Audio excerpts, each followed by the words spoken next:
little bit of an issue with the stream cutting itself out there. Now, I do have the footage from that game. As you can see, we did end up winning this game.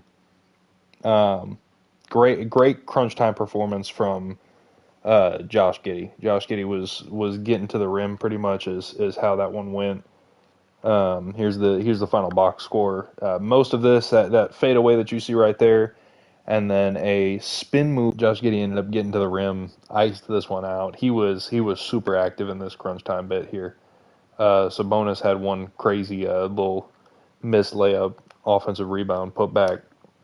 So we end up winning this game in Denver. So we take home court advantage back. I have the footage. I am going to upload the footage separately as a standalone video because yeah, I don't know what happened. As soon as I tried to jump in, it looked like I think my internet connection just kind of crapped out there for a second, and so it just completely cut the stream out. So, but I have the footage. I have it saved. So the vault will be opened. We will open the vault. And we're just going to jump right back on into this. So hopefully we can take this game as well. That'll pretty much put an end to the series, taking a 3-1 lead, going back into Sacramento. Should ideally end this series, but you never know. It is 2K. It looks like it's going to be a close game here, and we're going to run away with it in the second quarter. Please just finish this one up. Finish this one up. Yeah, we're gonna take this one. All right, good. A little bit of a closer game. A little bit of a closer game this time around, but Josh Giddey again, just with another phenomenal game. Josh Giddey has just, what an addition that Josh Giddey has been. I mean, we are doing phenomenal here. Maxime's just jacking up some threes in garbage time. Devin Carter, 5, 10, and 7 off the bench. My goodness. Lonzo, did Lonzo get hurt, or are you just feeling ecstatic? What's going on with you here? No current injuries. I guess we just moved him out of the starting lineup then, maybe? Did we move? Oh, Neek got moved into the starting lineup. He's been playing that well. Doug Christie has moved Neek Clifford into the starting lineup, and he had 21 on 8 for 11 shooting this game. 21, 4, and 3. Phenomenal. That would be a best case scenario. Oh my goodness, he has been amazing for us so far. And Doug Christie trusting him to take playoff minutes from Lonzo Ball is a big sign of faith. And there you go, the third quarter Kings, they are back. They are back, and we close this series out. What a third quarter from us, 43-23 and 40-24 in the fourth quarter as well, I might add. So it wasn't just the third quarter, but another phenomenal game from Josh Giddey. He is on a tear. He is a man on a mission. He is just shredding Denver, and hopefully he can keep this going. Sabonis with a solid game, near triple-double, edged it with both rebounds and assists. Had 3 blocks as well. Okongwu, solid game. Devin Carter finally got his scoring going this time. Added a little bit of everything else as well. Maxime had a decent game. Not often that we see that. Neek, a little bit of a rougher outing here, but still contributed. Lonzo hit a couple of shots as well. It'll be interesting to see how Doug Christie keeps managing these two at the 3 position. Got Dorian Finney-Smith a couple of minutes out there, Adem Bona as well, just for the vibes. So, yeah, super solid game from us. Let's see. Jokic just looking very human against us, and I'm happy with that. So it looks like San Antonio and New Orleans will move on. New Orleans at the 2 seed. Man, what a turn of events, right? Derek Queen. There's something about this dude in every 2K sim that I see. If a player is named Derek Queen, you can bet that they're going to be on a shockingly good basketball team. It's the weirdest thing. It doesn't matter what drafts everybody gets. All of these series are 3-2, by the way, in favor of the higher seed, but they're all going the distance, it looks like. And so we will simulate the rest of this round here. And I was right. Dallas is going to be our opponent, but shockingly, OKC was able, just us being able to compete with them. We need to put this guy in the dirt for being a little tool. He has been inserted into the starting lineup. He is getting quite a few minutes here. Over Bay, who's just not playing. Who did he take that starting spot from? PJ Washington, known OKC owner. And this will be interesting here. So New Orleans and San Antonio will move on over there. Not the only really surprise here.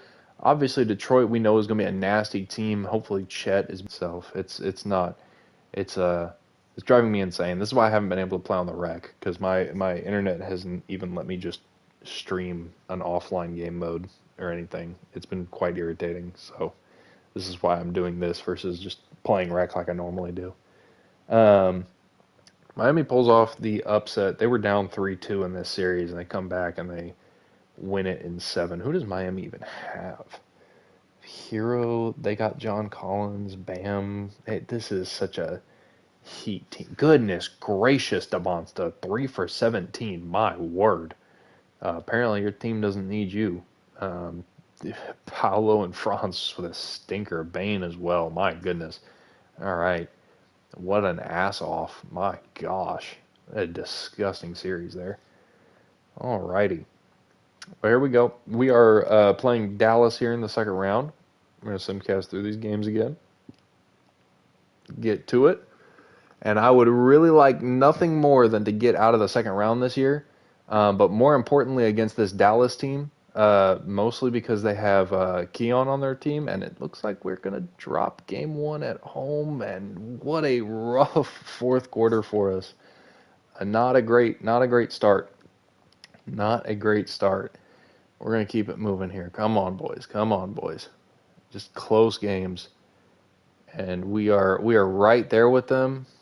It's going to come down to the wire again here.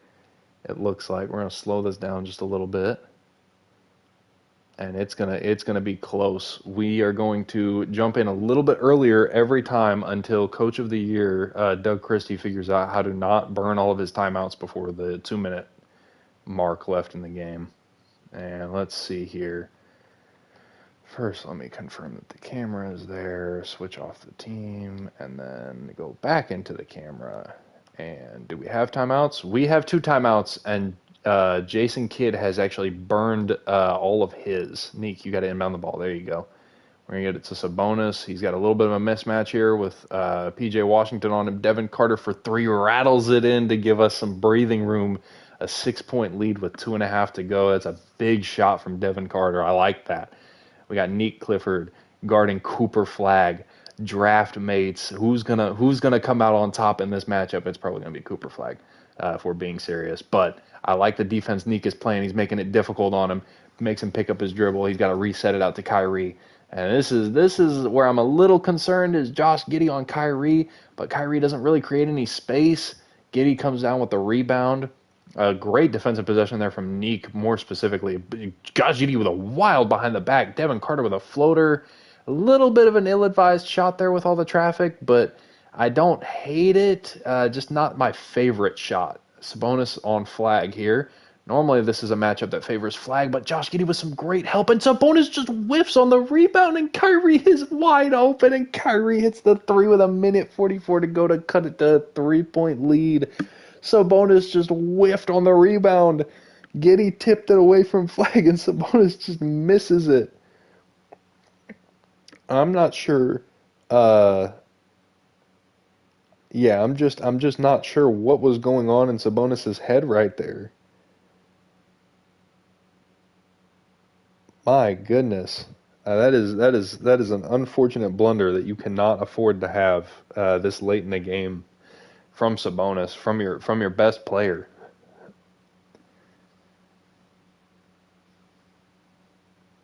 And here we go. We're gonna jump back into this game here. Sorry, I was checking something. Looks like DeAndre Ayton is going to be a free agent in real basketball. He is negotiating a buyout with Portland right now. So that's a Laker if I've ever seen one. Josh Giddey gets around Kyrie and then behind the back in traffic again. Can you stop doing that, Giddey? Please, for my sanity, can you stop doing that? My goodness. Okongwu gets that off the inbound from Neek. Giddey again driving around Kyrie, drives, left-handed layup is good over Kyrie in the paint. He's just too small. He can't handle Josh Giddey in the paint. And we got Neek guarding Cooper again.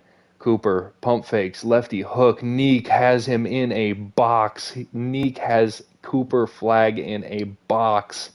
And we are going to give it to Giddey around Kyrie. Another weird behind the back into Anthony Davis, and he, instead of kicking it to Sabonis, who was wide open, gets it rejected by Anthony Davis. Josh Giddey jumps the passing lane. Sabonis comes up with it. Keon Ellis is the double agent. He is still helping us. Giddey drives around Anthony Davis into Derek Lively and puts up another ill-advised shot. What is he doing? Why does he keep doing that? Derek Lively sends it all the way back. And unfortunately, just 2K having some very, very poor fast break defense programmed on their AIs just decides that, we're going to concede a dunk there. So 3-point lead with 47 seconds to go as Giddey's bringing it up. They're going to clear out for him again.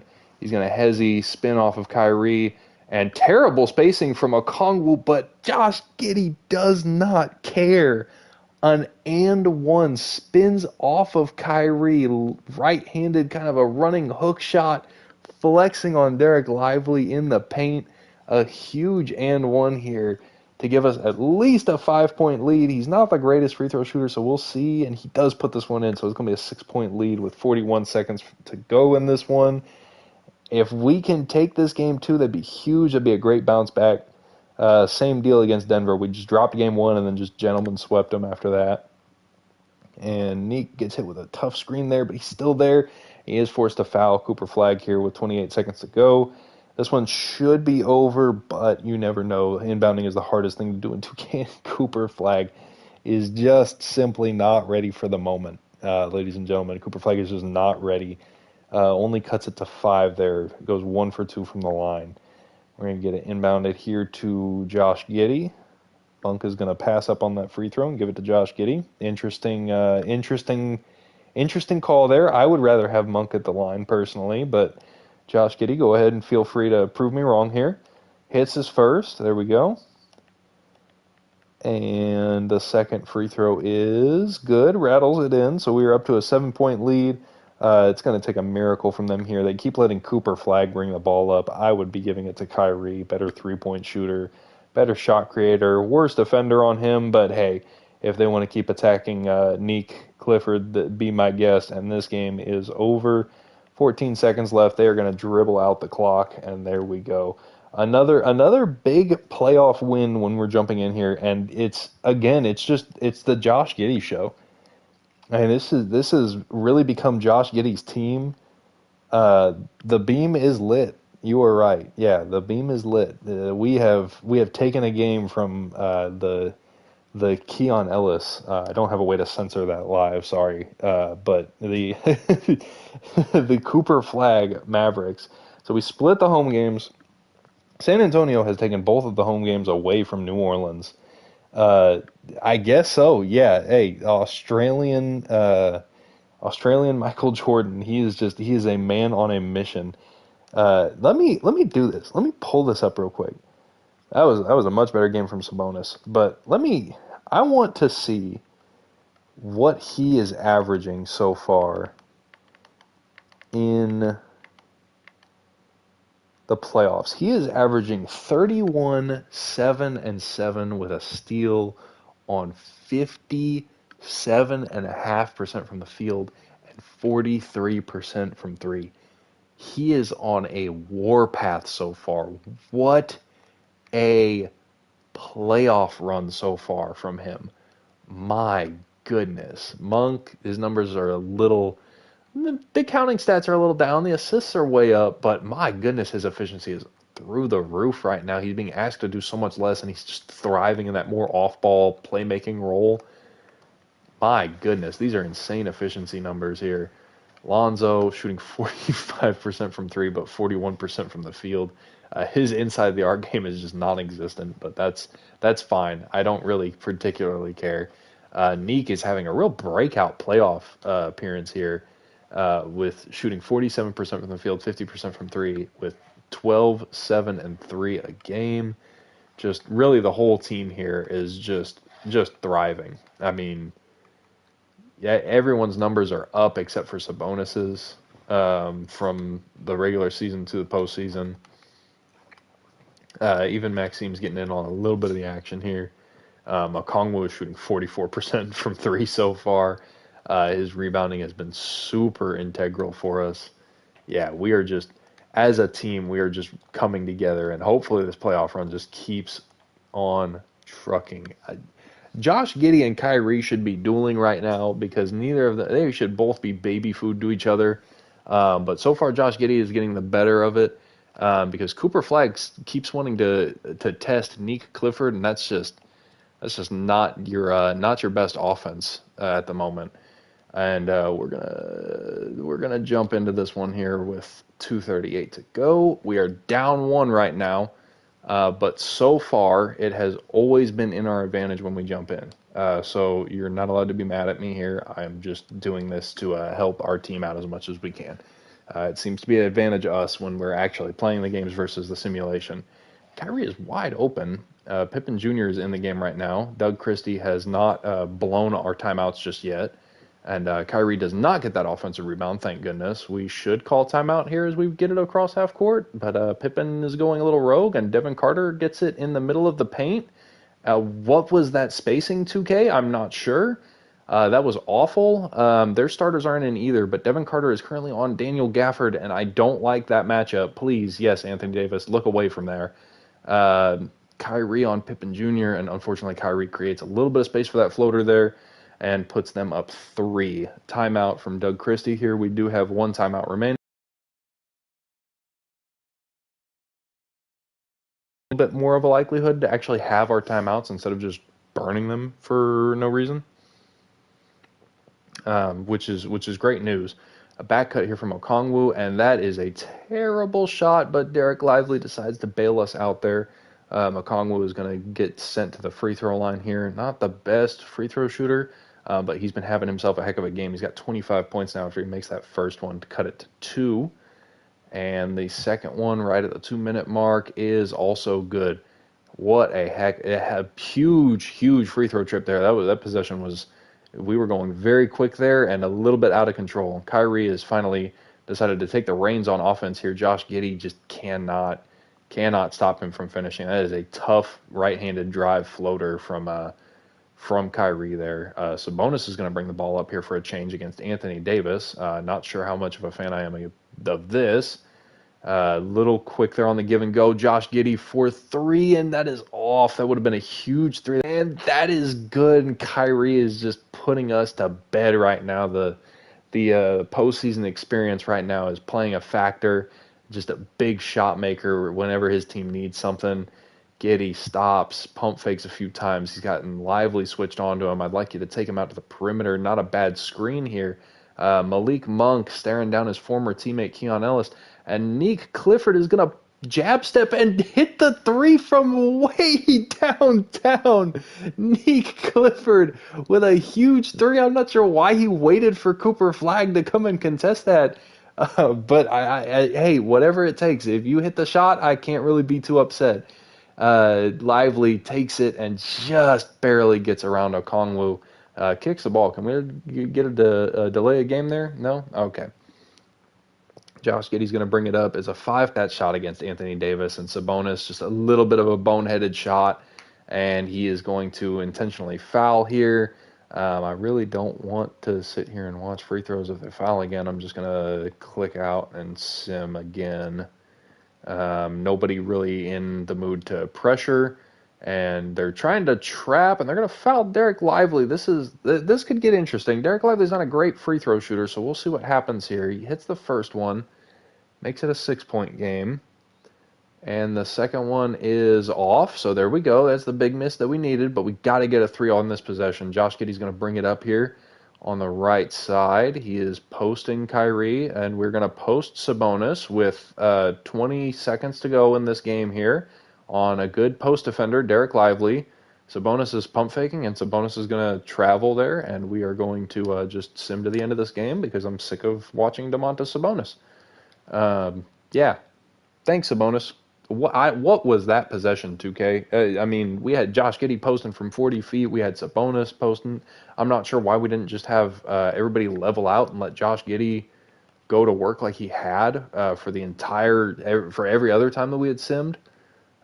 Kyrie just had a heck of a game this time. Um, Looks like, I mean, Nick Clifford hit a big three there. Lonzo was 1 for 8. Carter was 1 for 6. Our offense is just getting a little bit iffy.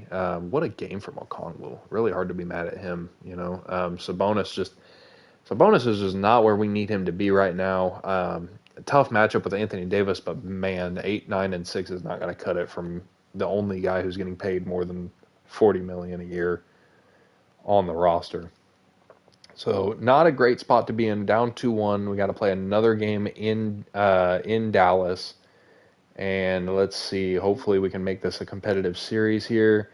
We have lost both quarters pretty handily. Let's see. The third quarter Kings only get us a 5-point advantage. A little bit of a comeback, but that is going to be put to bed, and it looks like we're going to lose this one pretty big. And man, it's not looking good. We are down 3-1 currently. I think it's time to go in and manually adjust some coaching things here. Yeah, let's see here. We're going to take all of DFS's minutes away. We're going to really shrink up Maxim's minutes. And who's really playing well? Let's give more to Lonzo, because he's been doing good. We need to take away a couple of Devin Carter's minutes, unfortunately. And we are going to really front load these. Giddey, we need everything we can out of you. Sabonis, we need everything we can get out of you. And let's see if shortening the rotation gets us just a little bit more juice, because we've been close in most of these games. We're back in Sacramento for this one. It's been a low-scoring affair so far, and it's going to be a close one, it looks like. And we're pulling away in the third quarter like we normally do. They bring it back a little bit.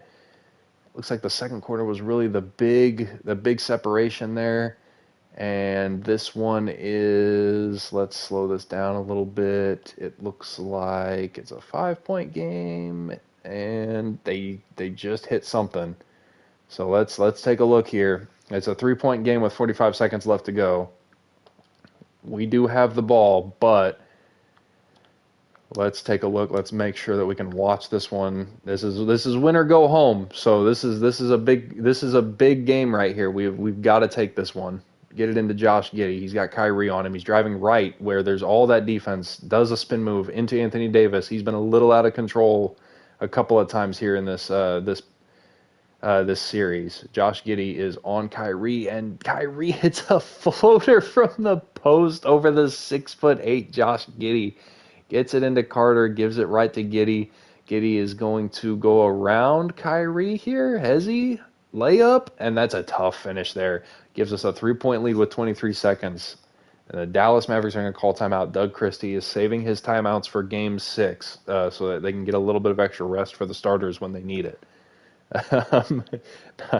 Not really sure what that was all about. I don't like that Giddey went as early as he did. You have Kyrie, that's baby food. I would have taken a little bit more time off the clock. But regardless, and it fouled him. Thank goodness he didn't finish that. Giddey, what are you doing? Just concede the layup. You're up. There's no shot clock. They're out of timeouts. Just go to the free throw line. This stops the clock for them. Kyrie, pretty much automatic from the free throw line. He makes the first one. Like a 94% free throw shot. I was trying to jinx him, and he hits both of them. And one would have been devastating. I would have been in shambles. And Pippen Jr. is going to get the ball here. An interesting call. I don't know what his free throw rating looks like. And the first one rattles all the way around. And we are up 2 with 20 seconds left, and Pippen hits them both. So we are up 3 with 20 seconds left. They have no timeout, so they're going to go quick here. Looks like they moved Josh Giddey to the 3 and put Neek at the 2, which is an interesting call. Pulls up Kyrie. No type of a play ran there, just dribbled around for a little bit. Not even around, just dribbled in place for a bit and just decided to pull the deep 3. Josh Giddey going to the free throw line to ice this one. That is a 4-point lead. This one should be over. But again, I'm not going to sim out because I've seen some crazy stuff happen. Giddey intentionally misses that next one just to run some extra clock out. Anthony Davis is fading away, does not hit. And we live to see another day. Boys, calm down with the celebration a little bit. We are still in a 3-2 hole Okongwu with another great game. Pippen Jr., man, what a game from him. Super solid game. Josh Giddey's cooled off a little bit. That's why we're losing some of these games here. Nick Clifford, super efficient 13, 5 for 6 from the field, 2 for 2 from 3. Just missed a free throw is really my only complaint there. Sabonis is Sabonis is in hell, man. Sabonis is just in hell right now. I don't know what to tell you. Monk did not play much in this game. No current injuries. I wonder if I went in there and changed the rotation, but I guess, I don't know, maybe Doug Christie made his own call. Lonzo, not the greatest shooting day, but impacted the game in other areas. A steal and a block, 8 boards, 3 assists. Devin Carter just kind of running around doing cardio, 3 turnovers. Not the greatest, but we will take that. We will absolutely take that. Well, so we've taken that game. Goodness gracious, the Spurs swept New Orleans. So we have to deal with that juggernaut when we have to deal with that juggernaut when we make this 3-1 comeback here. I think we're gonna let me just check the rotation here and just see if no, Monk just for some reason did not play a whole lot. They're saying to take more minutes away from Sabonis. They do not like the way that Sabonis is playing right now. Pippen Jr. played phenomenal. We're gonna take a little bit more away from Carter here and give it to Monk. Oh yeah, hey, listen, Monk has got to show up here.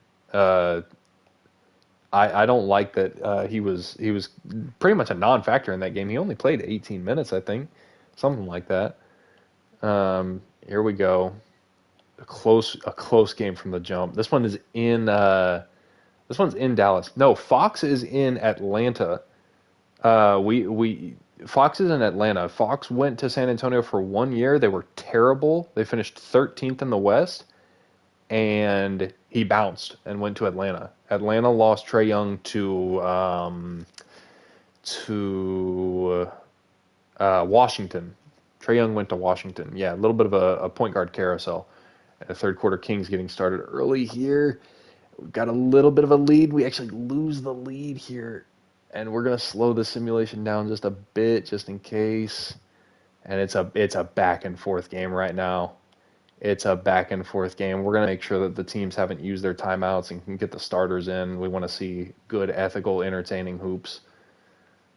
Choose sides here. Jump over there. Camera there. Perfect. All right. And so Dallas has the ball. 2:46 to go. We have 2 timeouts. They have 1 timeout. Perfect. Adem Bona is in right now, so I'd like to see that change immediately. They are already in the bonus. Shocker. And we have Bona on Anthony Davis. Pippen is going to force a weird scoop from Kyrie, and Okongwu comes over and saves it. What a great help rotation there. We are going to get Maxime Raynaud in here. Is Sabonis fouled out? Is that why they're in the bonus? What's going on here? Where is Sabonis? Sabonis. Foul. Sabonis and Josh Giddey are both fouled out in a pivotal game 6. Kyrie and Anthony Davis have been putting the refs' whistles to work, I suppose. Not even Kyrie. It's been Derek Lively. Really, the whole team. They're all getting a ton of free throws. Why do they all have 3 free throws? That is not what I want to see. So we are without Sabonis and Giddey. We are without our 2 best players here. It is time for Nick Clifford to step up and make a name for himself. Maxime Raynaud is going to be checked into this game on Anthony Davis.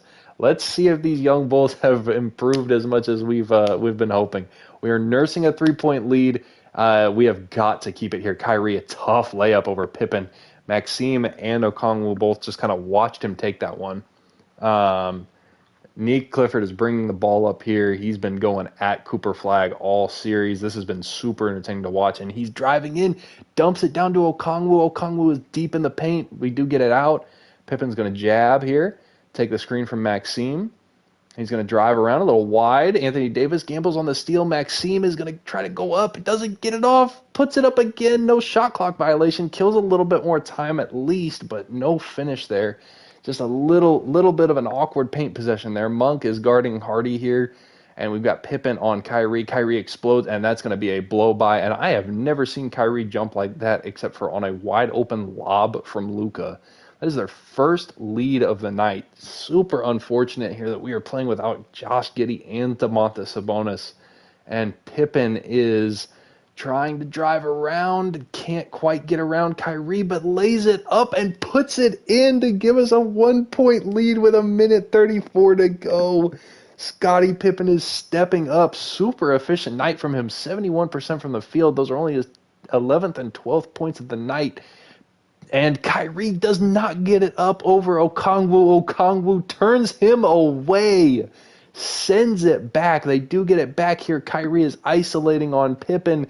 Pippen jumps, contests, and just cannot force a miss. Kyrie is a man-possessed, driving at the rim. What a tough finish. Pippen brings it back up. We are down 1 with 1:06 to go. Pippen dribbling into dangerous territory. Neek Clifford knocks down the huge triple with 1 minute to go. He celebrates up the court, tells him to hold that, puts us up 2 with 53 to go. Kyrie in his bag on Pippen, driving. Pippen jumps, forces a miss. Maxime skies in for the rebound. Gives it to Pippen. Slow it down. Please slow it down. Pippen out of control with a right. Maxime Raynaud, it is time for you to carry your legacy over from Stanford to Sacramento. 2 huge free throws here for the second-year 7-footer out of France. We are up 2 with 24-7. There's 7/10 separating the shot and game clock, and he misses the first. He misses the first, but he's got a chance at redemption here. 1 free throw to go, and he does hit the second one. So we do have a 3-point lead.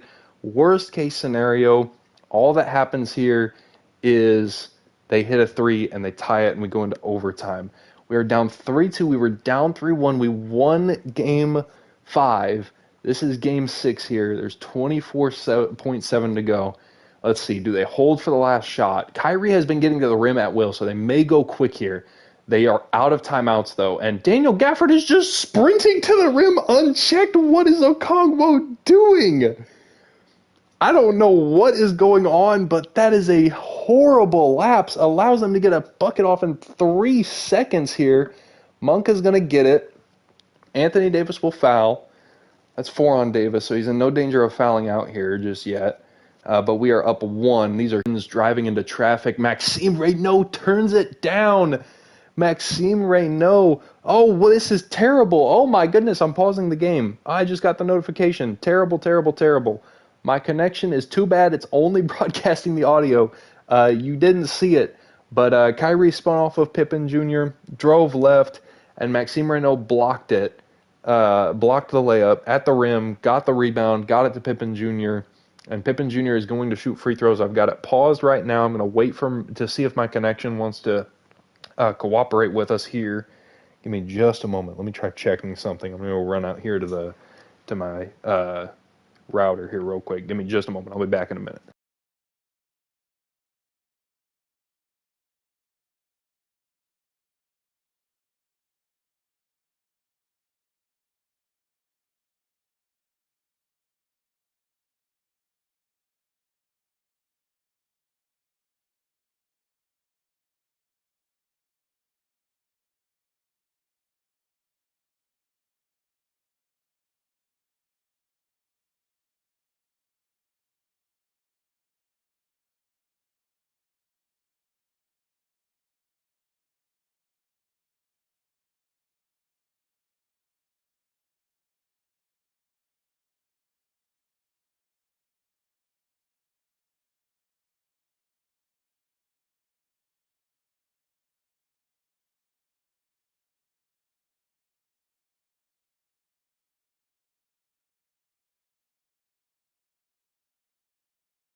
Yeah, I don't know what's going on.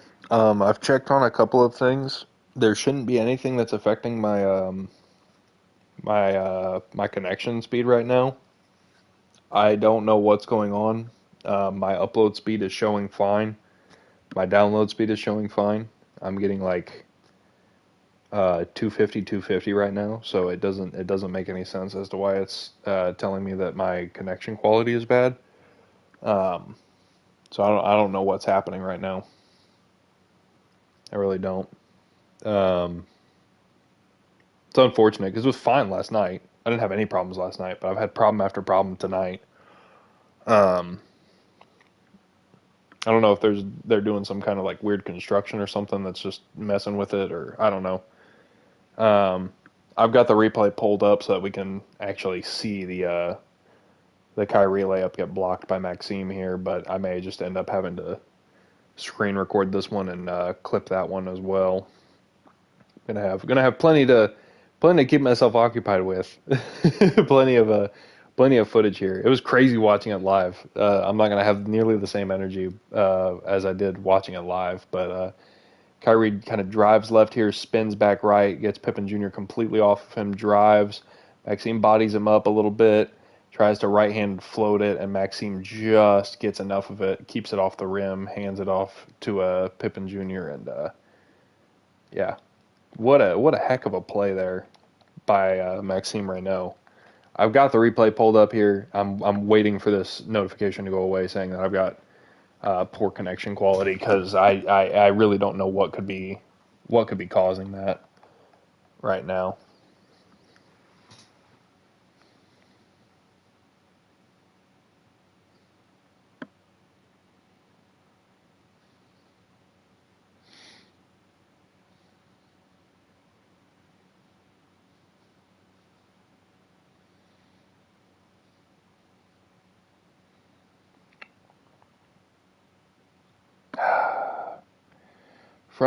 Frustration after frustration tonight. That is unfortunate.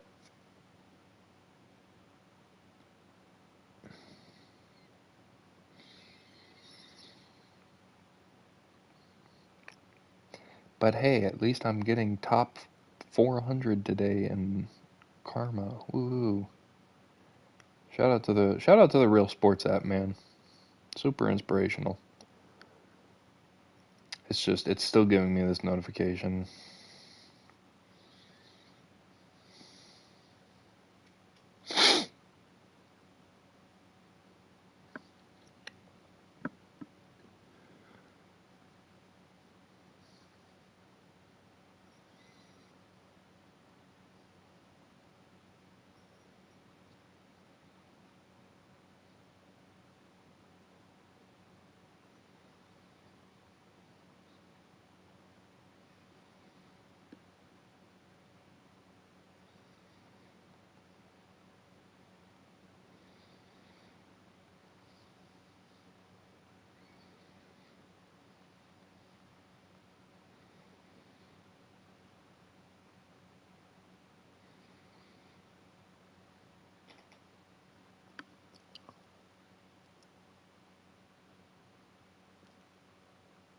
Man, I don't.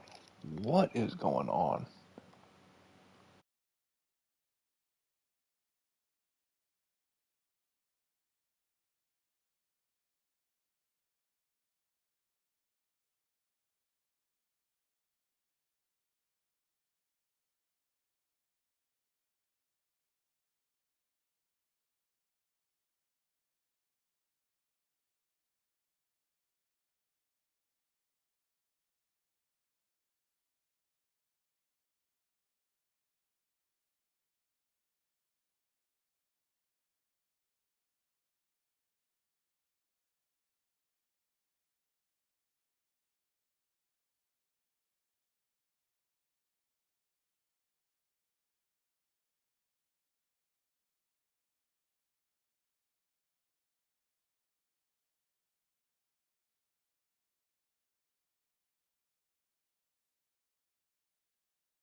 So I'm still at a loss for what's going on right now. It's just saying poor connection quality, and it's only broadcasting audio.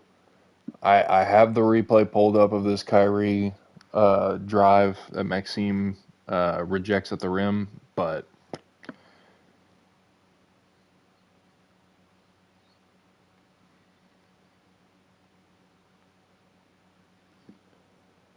I'm waiting. The instant this notification goes away, I have the replay pulled up. So not quite sure what exactly is going on with this one. Just kind of chilling here. Everything else is working just fine. Like I'm on Reel. I'm getting notifications about uh the weird Lakers situation that's going on right now. I guess I'll talk about that while I've got a little bit of time, a little bit of dead time here. Okay, so report came out from Sam Amick, I think that's how you say it, about 30-40 minutes ago, that Luka is widely expected to sign a long-term extension with the Lakers next month. So Luka is going to stay in LA for a while. There are reports from a couple of different sources that there has been some general buzz, in quotation marks, about LeBron James and the Dallas Mavericks. I'm not sure what in the world that's supposed to imply, other than LeBron wants to go to Dallas. But, like, if he wanted to go to Dallas so bad, he could have just turned down his extension that he opted into, or his player option that he opted into earlier today, and just signed with Dallas for the minimum.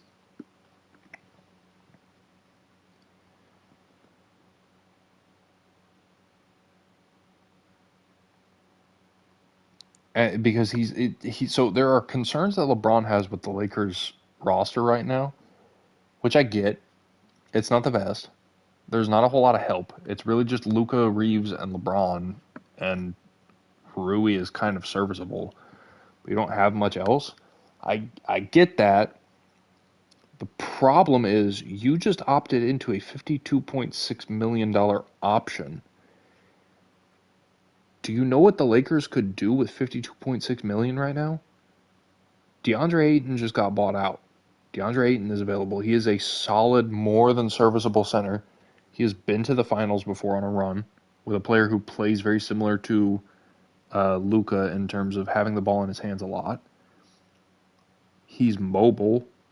He's athletic. If you can convince him that winning is good, like Phoenix had him convinced, he is a very mobile in space big man. I wouldn't say he's a great like switchable defender, but he plays pick and roll defense very well. He's not an elite rim protector or anything, but he is a solid rebounder.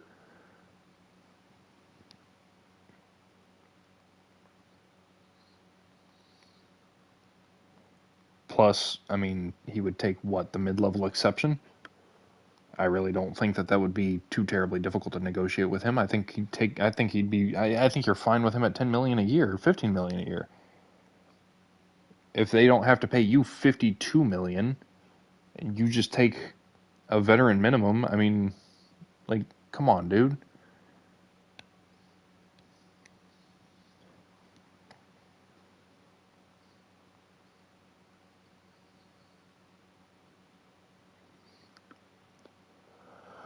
Oh, this is driving me nuts.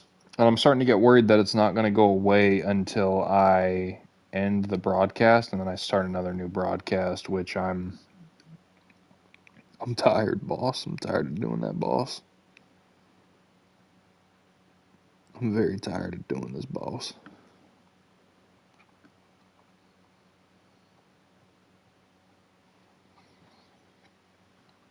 Oh, there he goes. There he goes. We're back. We're back. We've waited it out. We're back. All right. So here's the play. Here's how the play developed. I'll give you a couple of seconds to get on in here so you can witness this. I already have the replay pulled up. I was ready. I was waiting. I was stalking it. So we had Kyrie bringing the ball up here. goes left here a little bit, drives, a little hezzy, spins off Pippen, drives in, Maxime bodies him up, goes up with this right-handed floater, and Maxime just got enough of this. I mean, this was close. Even with Maxime tipping this, I wanna see how close was this to going in. Even with Maxime getting a hand on it, I mean, that sucker almost went in and just tips around a little bit. Maxime grabs it here, hands it off to Pippen, and Pippen's going to go to the line and shoot free throws here. So we are finally back. Going to have to do a lot of editing to cut all that garbage out. It's still not super clean on the rollback. I can see it's not super clear picture, but you get the idea. I can see it. I'm watching it back myself as well. It's not looking great, but this should be the dagger right here. Pippen Jr. puts us up 4. Amazing. And puts us up 5. They don't have any timeouts. There's 10 seconds left. I'm going to watch this until the end because I don't trust 2K. Anthony Davis is going mad sprint up the court. Jaden Hardy, go-to shot. That is off. Maxime stat pads another rebound. And what a huge win with Sabonis and Giddey both fouled out late. Nick Clifford hits a huge 3 off of a kick out from Pippen Jr. I think it was. A huge 3. Let's see. Is this going to show on the highlights here real quick? Yeah, kick out from Pippen Jr. A huge 3. We took the lead. We never looked back. That was the biggest shot of the night. Not his most efficient outing, but 13, 8, 7, 2 steals, a block, 5 for 13. Had to step up a little bit, as did Monk, as did Okongwu, as did Pippen Jr., all with Sabonis fouled out late. 4 for 14 from the field. This brother is struggling. And Josh Giddey finally starting to look a little human here as we get deeper into this series, but everybody else is stepping up, and that's the biggest thing here. Devin Carter, much better showing tonight. Lonzo Ball, 3 for 10. Not his best showing, but we'll live with it. We'll live with it. 1 for 4 on 2s and 2 for 6 from 3. I mean, my goodness, Lonzo. Inside the paint, just inside the arc, inside the paint, just awful. At least you're a good shooter. At least you're a good shooter and a phenomenal passer and a great defender. Hard to be mad at you. But we're 1 game away now from bringing this all the way back from a 3-1 deficit. We are knocking on the door. We are right there. We play 1 more game at home. Game 7. The 2 greatest words in basketball. We are on the brink of bringing it back from down 3-1. We take the lead early, and we just simply don't look back. We have completed the 3-1 comeback, and we are in the Western Conference Finals for the first time in all of our lifetimes, boys. In every single one of our lifetimes, the first time we've been in the Western Conference Finals. What a comeback against the Dallas Mavericks. We put that boy Keon Ellis in the dirt. That's what you get for getting pissed off at us and leaving. You got 13 minutes in a game 7. You took 1 shot. You were minus 16. Shut up, Kobe. Shut up, Kobe. In our, yes, we, you and I, our lifetimes. Kobe, you missed it. There was a point in this playoff run where Josh Giddey was averaging like 31, 8, and 8 on 56 and 42 shooting splits. That man was on a roll. He's cooled off a little bit since. I don't know. And look, Game 7, he went right back to his old ways. 33, 10, and 12 with 4 steals. Hey, he might have locked back in for a huge Game 7. 2 triple-doubles. 2 triple-doubles. We got 1 out of Sabonis. Again, a bad game. It's just the Anthony Davis effect. Nick Clifford managed to foul out, but he played 35 good minutes. 17, 1 steal, 1 block. 6 for 11 from the field. Very efficient. Okongwu in this series, man. If this was the conference finals, Okongwu might have taken conference finals MVP. Because man, he was super solid everywhere I looked. And Scottie Pippen, holy yikes! What did Monk do? No! Oh, I'm devastated. I was like, where's Monk in the stat line? Malik Monk played 6 minutes. He broke his hand. He's done for the playoff run. No. Like, we had to sacrifice something for the 3-1 comeback, I guess. So, something had to get sacrificed. I guess it was Monk. Malik Monk broke his left hand. Devin Carter stepped up. Lonzo Ball stepped up. Scottie Pippen kind of shit the bed, I'm not going to lie. But Sabonis stepped up with a triple-double, I guess. We'll call that stepping up. 6 for 16. But this is going to be an interesting series. So San Antonio has been on a warpath. Listen, Kevin Durant's Rockets only took one game from this man. And that's with Sengun, who made All-NBA first team. Tyrese was averaging 15 assists a game in the postseason, by the way. I just saw on the ticker down at the bottom. But they have only lost one game so far this postseason. They swept the 2-seeded Pelicans off of Trey Mann dropping 20 in 16 minutes. My goodness. But they have Stephon Castle, Dyson Daniels, Jaden Ivey, Jeremy Sochan. They got Mitchell Robinson coming off the bench. And they also have Dylan Harper, who played 27 minutes and barely even shot. That's weird. And they also have Carter Bryant, who's a very scary defender as well in his own right. They kind of lack a point guard. Yeah, prescriber. Monk breaking his hand. That's our Halliburton Achilles injury right there. He was on a heater. He was gonna have a generational game. Let me pull up this box score again. Yeah, in 6 minutes he hit 2 threes. He was 2 for 2. He had 2 assists already. He also had 2 turnovers, but we'll ignore that. I mean, he was cooking. He was ready. He was gonna have himself a day. But Josh Giddey stepped up, 33, 10, and 12 with 4 steals, by the way. 4 steals. That's crazy. He's guarding Kyrie. Yeah, we didn't switch the matchups. He was guarding Kyrie. Man, Neek was kind of getting the better of Coop in this series. I don't think Cooper was playing all that well. Okay, he was playing better than it looked. Okay, all right.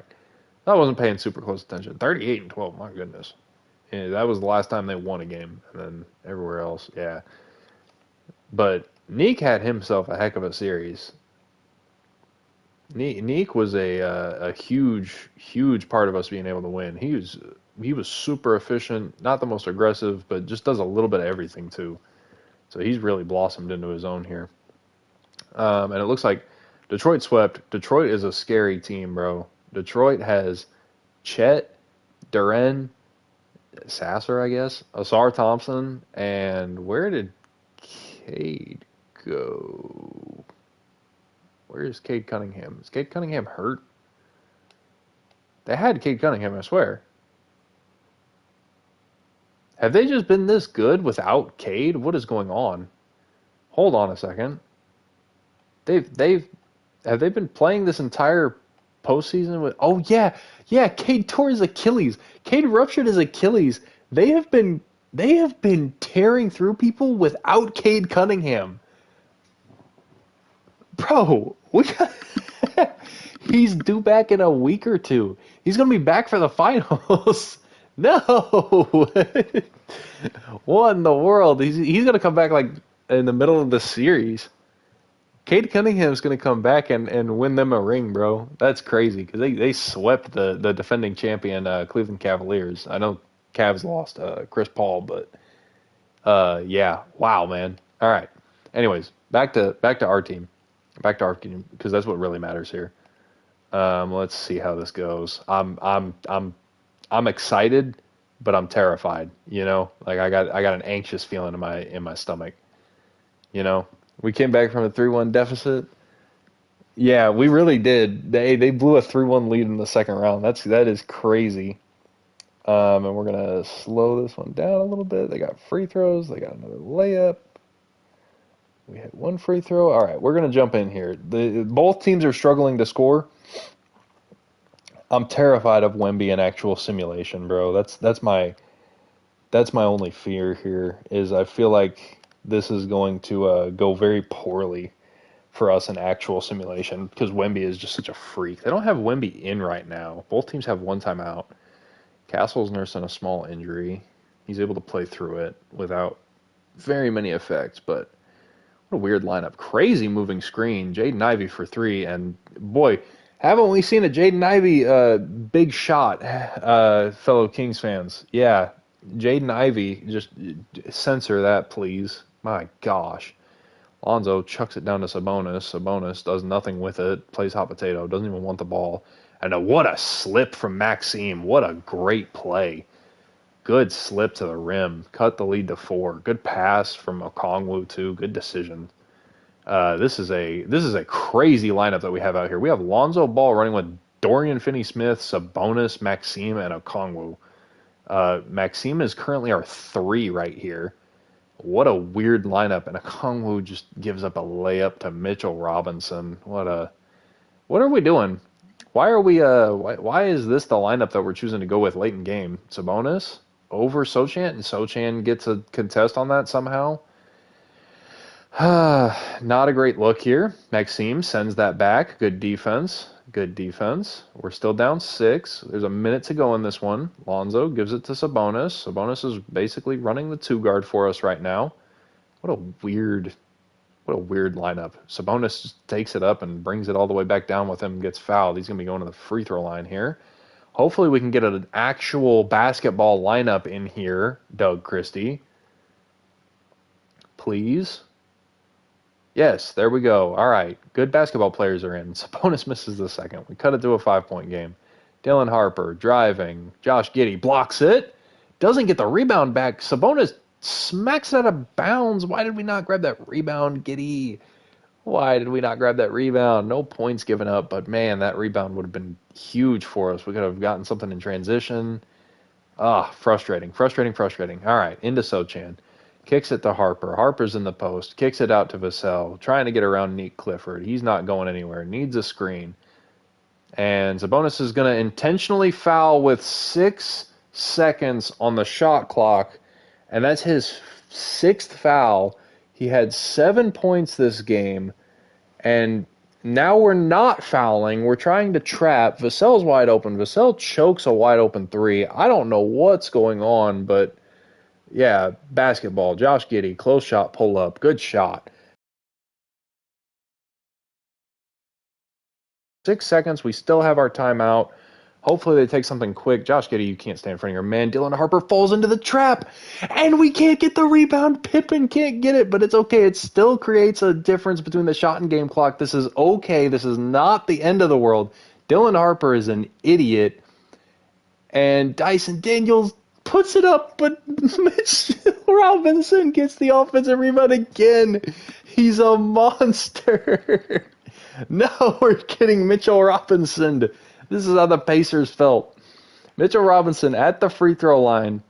They have a 3-point lead, and he makes it a 4-point lead. Mitchell Robinson is making free throws in 2K.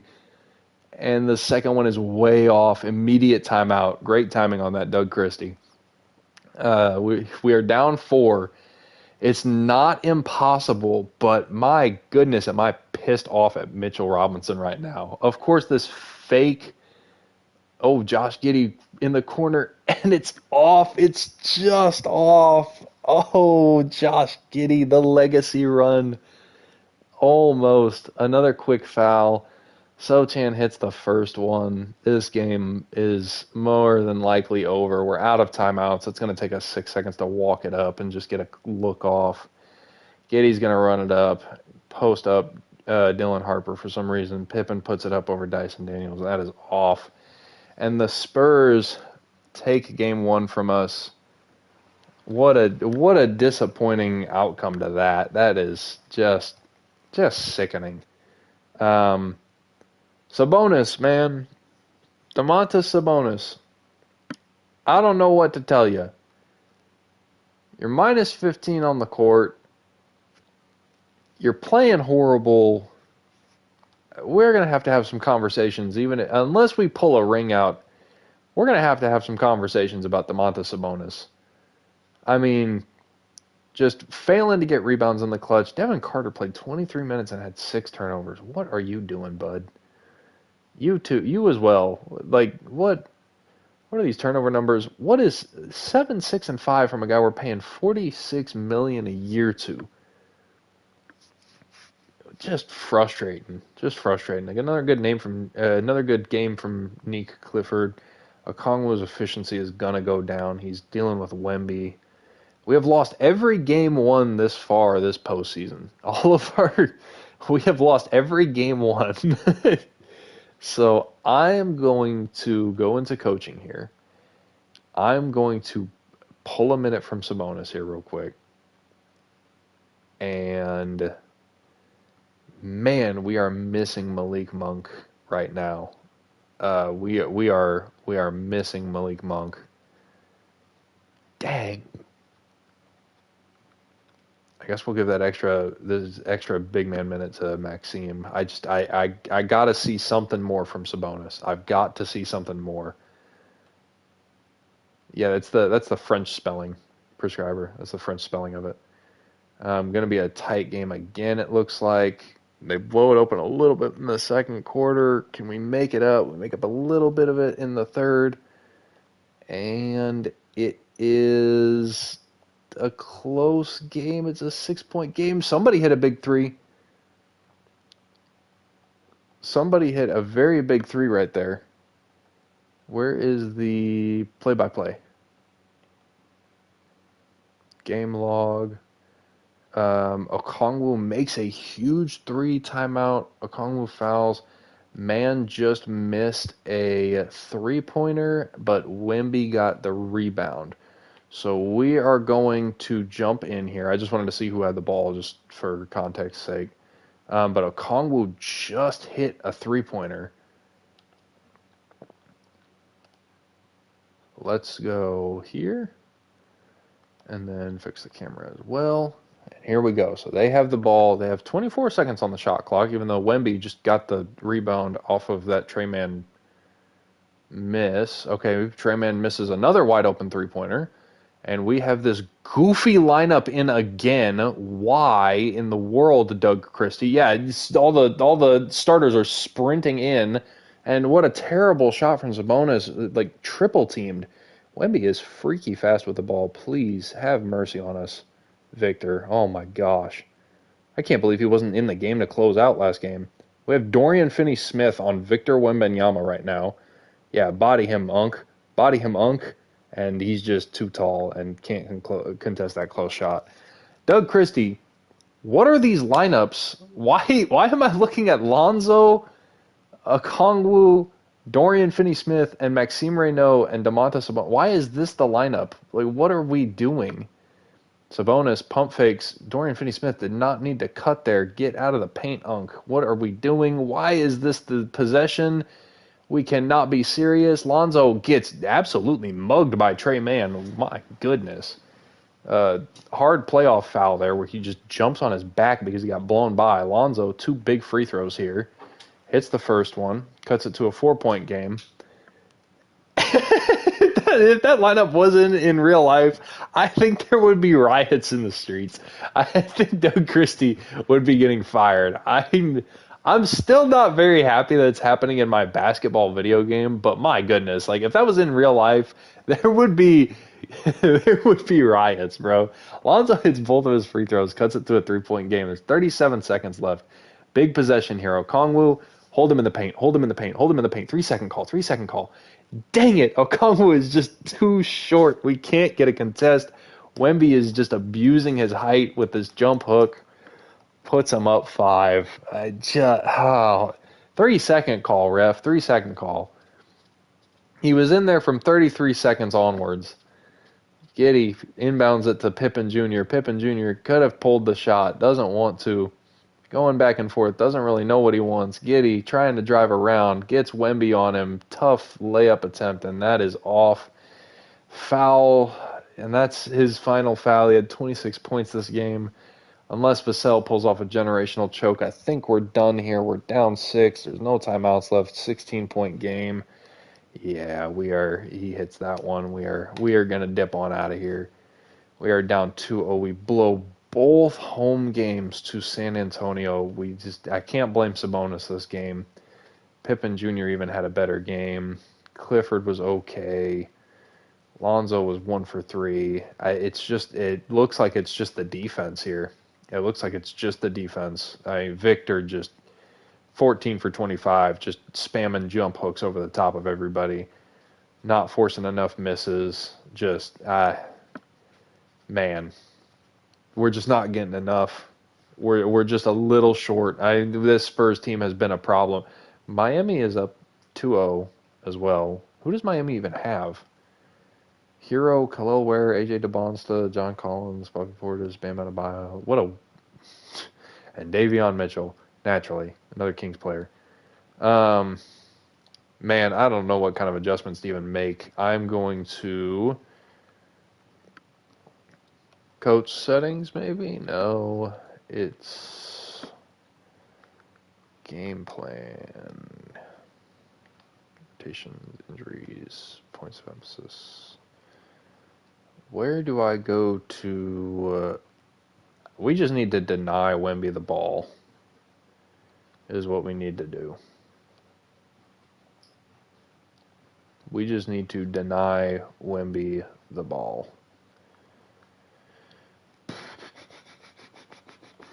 System proficiency, let's see. We are on 7 seconds. Just want to make sure. Yeah, I figured. I don't know where the setting is. It's probably going to be in-game is the problem. Yeah, it's probably just in-game. But let's keep our heads up. If they took 2 games in Sacramento, we can take 2 games in San Antonio, right? Right. Normally the third quarter Kings are what happens. We got third quarter Spurs. And we're going to slow it down here just in case. 7-point game, 10-point game, 12-point game. We just kind of folded there in the fourth quarter. We went on a little run. That is it. We are down 3-0. We have pulled off a 3-1 comeback. It's time to see if we can pull off a 3-0 comeback. We are in San Antonio. We got off to an okay start. We blew the first quarter. A huge third quarter. The third quarter Kings are back. Brings it to a tie game. And it's going to be close coming down to the wire here. To keep our season alive, we're going to jump in right here. 2:37. Let's see. They have the ball. To keep our season alive, we gotta believe. If we don't believe, they won't believe. And this is a much better lineup in this time. We do not have a clown lineup in. Lonzo is guarding Jaden Ivey. And Nick Clifford is on Stephon Castle. That's the problem. And Wemby puts up a floater. What was Sabonis doing there? How do you let a 7'4" dude get that much separation? Wemby with the lefty floater to put them up 2 with 2 minutes to go. Sabonis is going to take it, drive, good pass. Neek couldn't quite catch it cleanly. Had to avoid getting out of bounds on the baseline there. Lonzo's going to take the pick and roll. He's going to pull up for 3, and that is off. Sabonis almost got the rebound, but Wemby's just too tall. Josh Giddey trying to keep man out of the paint. Wemby gets it. Sabonis trying to keep him out of the paint, and Sabonis just gets blown right by. Wemby is a terror. It's just not enough. Sabonis is just not enough to keep Wemby from being effective. Josh Giddey is going to drive, pull up from close range. That is off.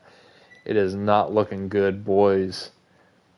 It is not looking good. Stephon Castle up at the top of the key. 1:33 to go. Dribbling it out. Gets it to Ivy, who's got Maxime Raynaud on him. Wemby has been camped in that paint for forever. Thank you, referee, for finally giving Wemby a 3-second call. My goodness, he's been doing it all series.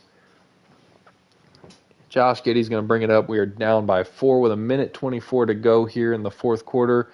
Josh Giddey's going to drive, and Wemby just two-hand shoves him. Josh Giddey's working out that left shoulder, maybe getting ready to swing on him. Not sure if he wanted to. Knows he has a bit of a reach disadvantage. Goes to the free throw line. Chance to bring us within, and he misses the first free throw. This is just not a great showing. Not a great showing. Can still cut it to 3 here with this free throw. He does put this one in. Cuts the lead to 3 with 1:20 to go. It is a one-possession game. He hit the one that was important. Dylan Harper driving around Josh Giddey. Josh Giddey playing decent enough defense. Going to swing it back out to Dyson Daniels, being guarded by Devin Carter. Devin, if you could do a defensive thing. Oh, and Okongwu gets a steal. Lonzo racing up the court. Lonzo's going to take it all the way and finishes. Cuts it to a 1-point lead with 60 seconds to go. What a great read from Okongwu there, knowing they were trying to force it to Wemby, knowing they have no other option on offense. And Okongwu is going to foul Victor here, not give up an easy layup. A good decision right there. Wemby went a little early. I'm sure San Antonio's coaching staff isn't super thrilled with that right there. Gives us some time. Wemby is going to hit the first free throw. The second one is also good. It's still a 3-point game here. I would have liked to see Lonzo maybe slow it up and try and get us a 3-pointer, but that's more so on Okongwu. And what are you throwing, Josh Giddey? That is Victor Wembanyama. He is a 7'4", very intelligent player. He is not going to just let that go, and Wemby is just going to pull up and shoot over Josh Giddey. Unfortunately, Wembanyama is just a cheat code in this game. We're going to call our last timeout with 30 seconds left. Not sure why we brought the ball up. We wasted 4 seconds. We could have just inbounded it from there. We really need a 3-pointer here, but we don't really have any great 3-point shooters. Our best one is inbounding currently.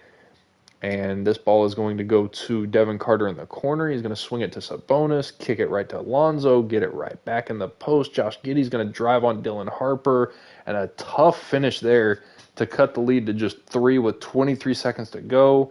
We're going to foul Dyson Daniels here. Devin Carter is going to jump on top of him immediately. And we're gonna need a little bit of a miracle here. Dyson Daniels hits the first one, makes it a 2-possession game, and misses the second one. So here we go. Lonzo's going to get it over to Josh Giddey. Giddey had Carter. We could have hit Carter early. We didn't. Carter's going to get around him, cut it to a 2-point game. So one more free throw miss, and things get very interesting here. Devin Carter's going to foul Dyson Daniels again. They're feeling good about it. He went 1 for 2 last time around. We need one more miss from you, Dyson. That one did not look good. That one was very far to the left. And Dyson Daniels will rattle in both free throws and missed.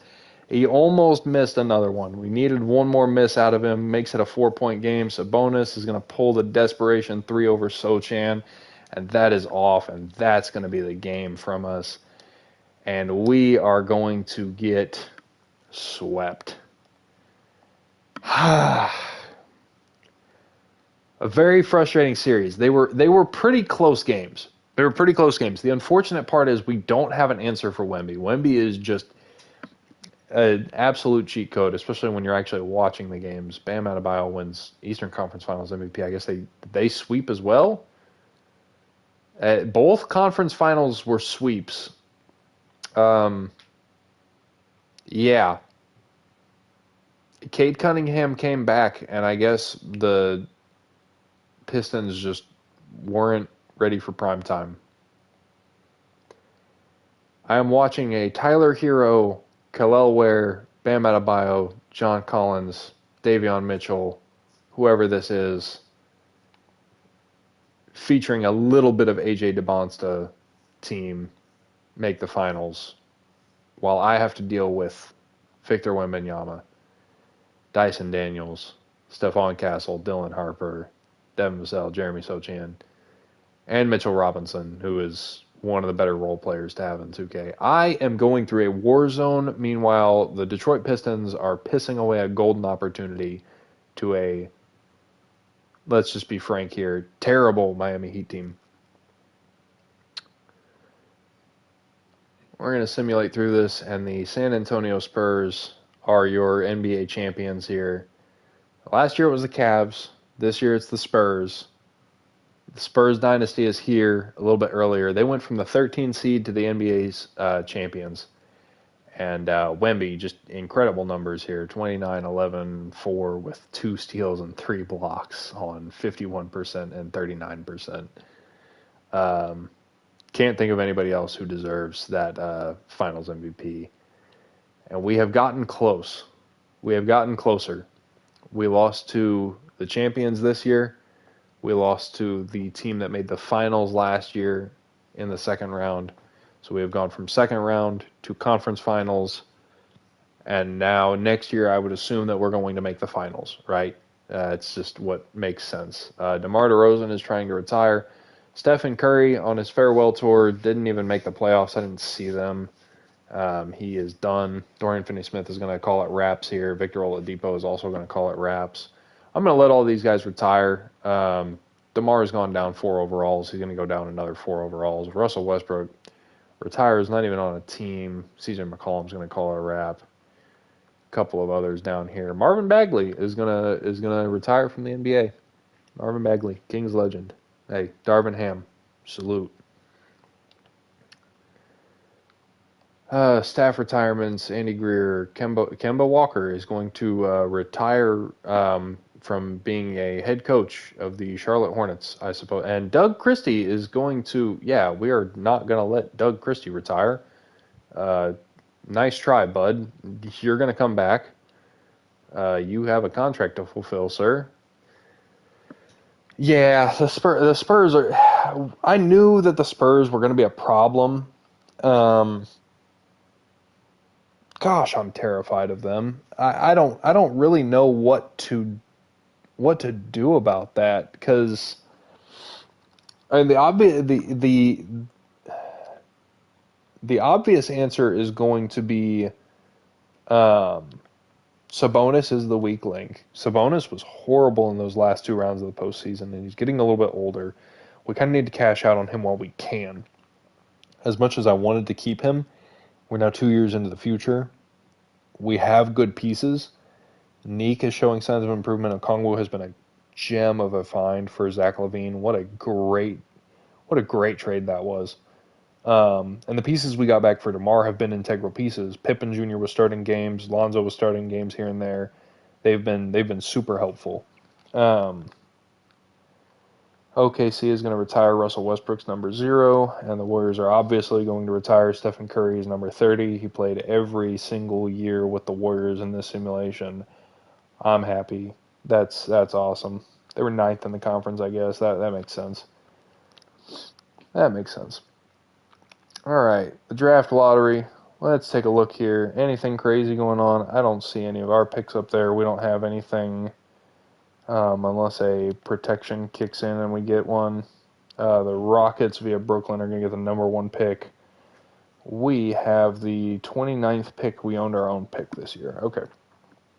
Got it. So, oh man. I'm a little deflated. I'm a little deflated. I'm just a little deflated.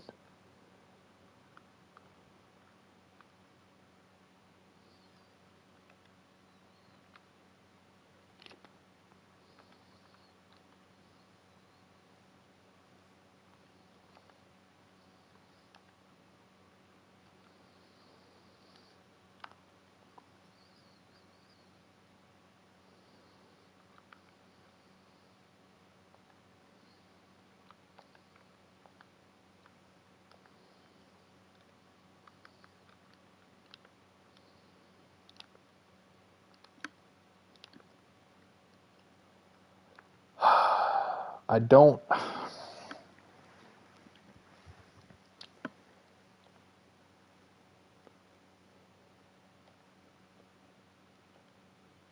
So let's see. So Sabonis is tied up for 4 years. He's going to get $205 million. He's tied up through 2029. Man, we really can't. I mean, we can try running it back, but Okongwu is due to get paid. Pippen has got to. We're gonna pick up this team option on Carter. Lonzo's gonna be here for a while. Obviously, we're gonna take Neek's team option for the next 2 years, and the core will be intact up until 28. Yeah, 28 is when Monk and Giddey would expire. Okongwu wants to test free agency, which is a little concerning.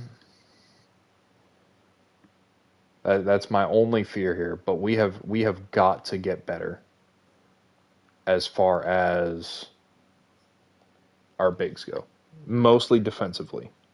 Wemby proved that he was a massive problem for us. And as much as I like Maxime, Maxime is not going to be the answer to that. He's 24 years old right now, but he's rounding into about what he's going to be. Neek has a higher ceiling, and that's mostly because just the position that he plays and the numbers that he's putting up. He's already proving that he is a. I mean, look at this. This is a B inside B mid range, but an A 3-pointer, B inside defense, A minus perimeter defense, B plus playmaking. He's just a very well rounded player, and they're both just kind of rounding into what they're going to become. But Neek has a bit of a higher ceiling. I think it's time to at least explore the market on Sabonis. He's tied up for so long, and so see, that's this is. I mean, Jalen Johnson. They just gets you younger, better at defense. It's the 29th pick. You ain't gonna do anything with it anyways. This is what we have to explore if we want to get better. And that's insane. He's an 82 coming off the bench for San Antonio. That is just remarkable.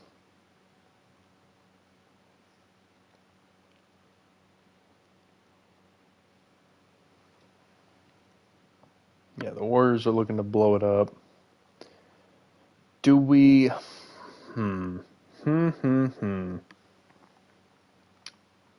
Jaylen Brown or Jalen Johnson? Jalen Johnson fits right alongside Neek and Carter and Maxime and Pippen. But Jaylen Brown is a win now piece for a team that just got to the Western Conference Finals and fell just short.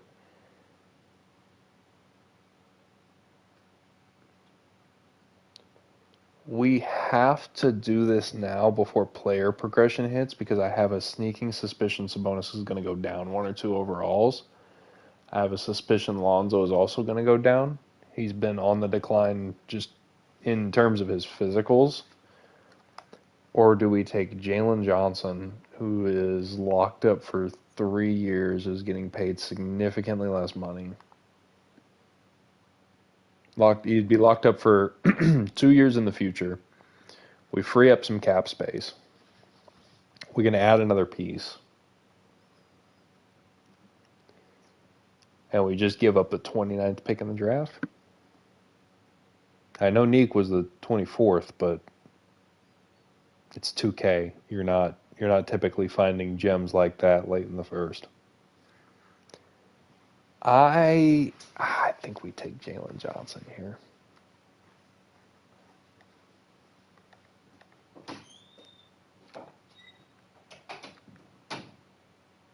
The 29th and the 30th picks. Let me see if I can finesse here a little bit. Just give up my second round picks here. Torian Prince, no.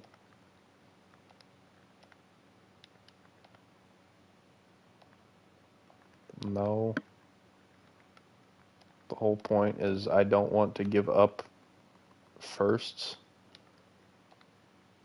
Bang. There we go. Give him a bunch of seconds. We got Jalen Johnson. We keep our first round pick as well.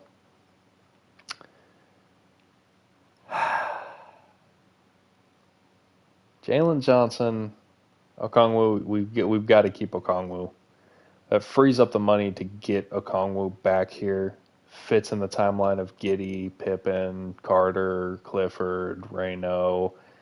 Everyone here is under 30. Monk is going to be the Unk. We're going to call him Unk Monk.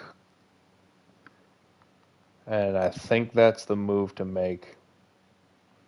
We don't have like a bona fide superstar, which is the only weird part about this team. But if you look around the NBA, there's only very few teams that do. And even some of the teams that do have a bona fide superstar ain't looking all that good. The Clippers, we didn't see the Clippers in the postseason. Like, we didn't see them. Mitchell got swept in the second round. Luka, I mean, again, he's on the Clippers. I didn't see him. Grizzlies, didn't see him. So now I just realized what I did. That's great. Y'all can suck a dick. Y'all enjoy Atlanta together. And they're with Porzingis, and they're with Mikal Bridges. Yeah. Y'all enjoy each other's company. Y'all enjoy it. Oh, we did to the Hawks what the Bulls did to us. We dumped our old washed-up has-been duo on them. Oh, great. Oh, my gosh. That's awesome. That's awesome. I don't understand how this team made the finals. This doesn't make any sense, dude. Let's see if I can't cook something up. What would it take? Nothing. Okay. All right. Got it. Okay. Got it. All right. The Hornet. Oh, yeah, that's right. They were the 1 seed. They ain't going to trade. My bad. Nothing. Obviously, there ain't going to be nothing here. Yeah. Let's see. Let's see. Let's see. It was worth a shot. We're just putting feelers out, you know?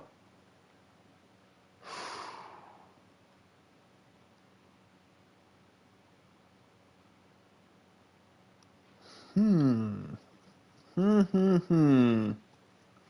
Derek White's so old. That's my only fear.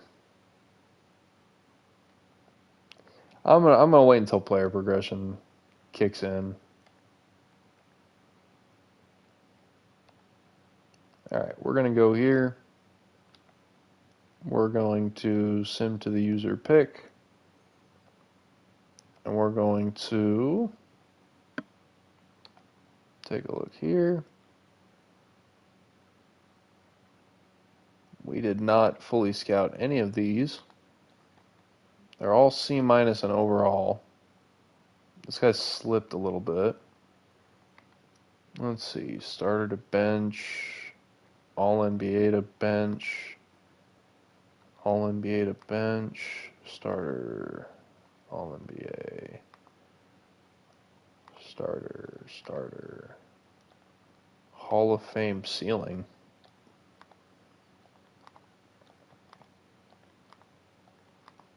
Why not? Let's take a where was he? Was it this Gregor Ellis guy? Who was it? It was you, Adam. I'm not even gonna try and pronounce that last name, but they're saying he's got Hall of Fame ceiling.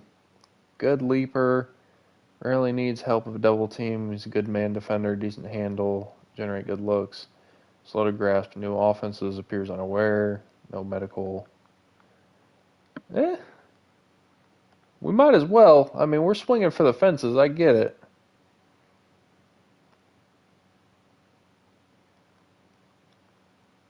And then some user pick. Do we have a user pick? let's just take a look. Let's just see. Let's see. If there's another, like, see, all NBA type of, I mean, we're just swinging here. We're just swinging.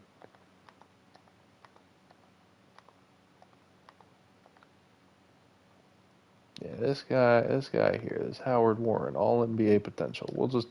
We're just swinging. We're just seeing if we can luck into something here. We'll just find out. And Tyron Stokes is gonna go number one. And the Thunder, the rich get richer. The Thunder find a 79 overall, the second pick. Oh boy. Yeah, our guy was a 70, but he's got like crazy potential. And then where was our second round pick? Where did we even end up picking this guy at? Oh, like the last pick of the draft. Okay. Again, if any of them happen to, fall into being crazy good, we're going to pick up all these team options here. And then Jokic declined his player option. KD declined his player option. Karl Anthony Towns declined his player option. Kyrie declined his player option. Jalen Green declined his player option. This could be a little bit of a crazy free agency here. A little bit of a crazy free agency. All right. Let's get to tooling here. What are we going to do?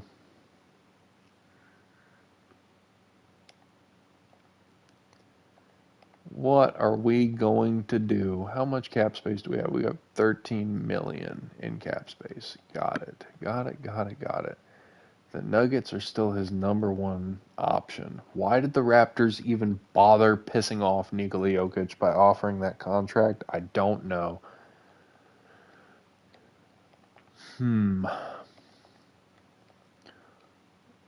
What holes do we even really have?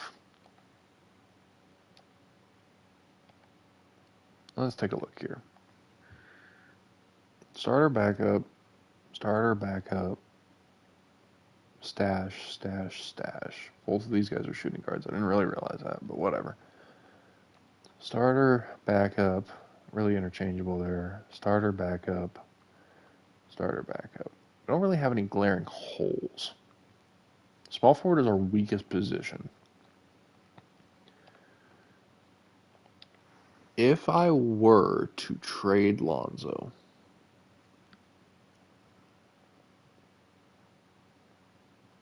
get 2 picks and just dump his salary.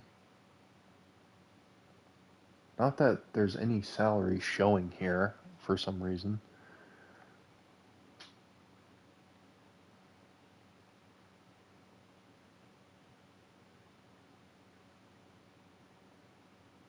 Yeah, we can just get some picks out of him. What if? Let me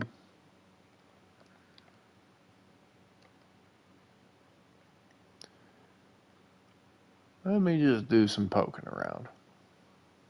Let's play with this a little bit.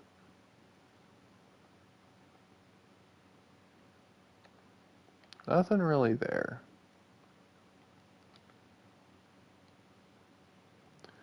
Okongwu is what scares me because Okongwu is gonna have to get paid at some point.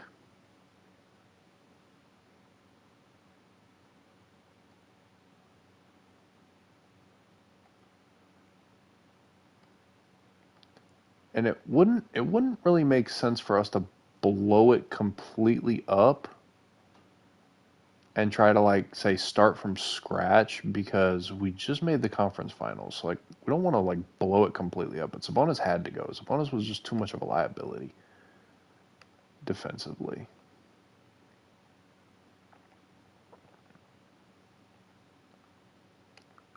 I wanted to keep him badly, but we just outright could not get it done. Get Elijah Arenas, oh boy. Boy, the Hornets are shopping Khan. They are trying to get off of him. They are offering him for anybody and everybody.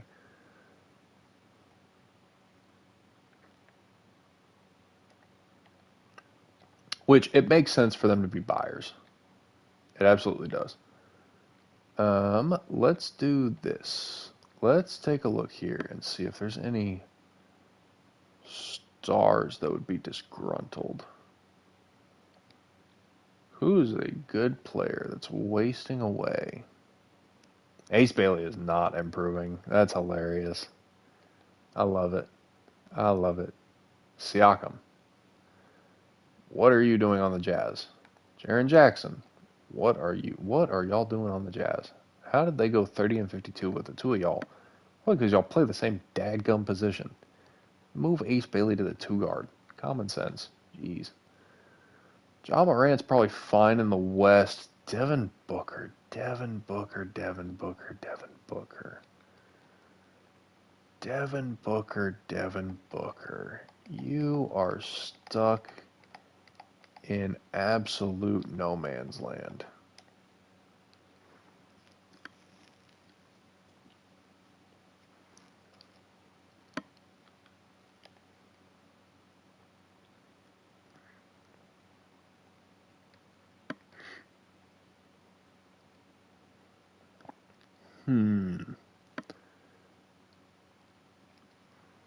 Devin Booker.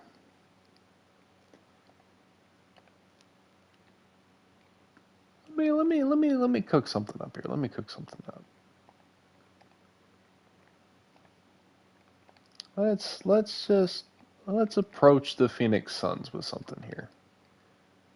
Right? Let's just throw this out there. Alright. We're gonna need somebody who's getting paid a little bit more.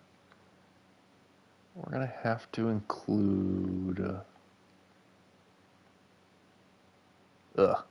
here's the problem. I don't really have very many people who are getting paid much.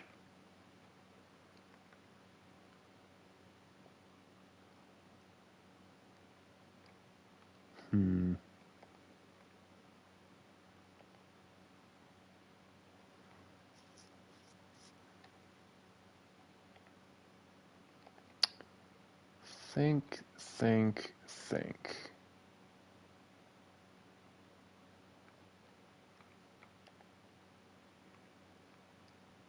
My goodness, that's a terrible contract. 40 mil a year from Mark freaking Williams.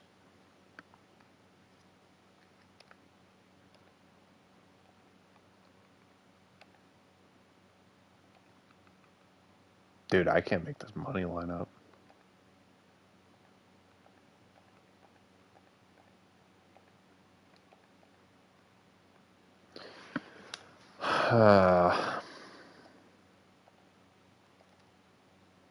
Yeah, no, Monk's gotta go in this trade.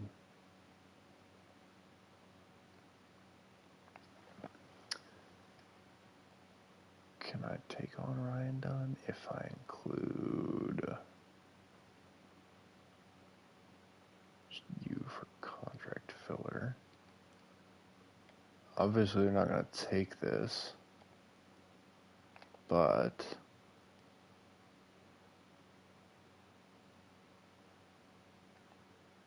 if I include this, let's just see here.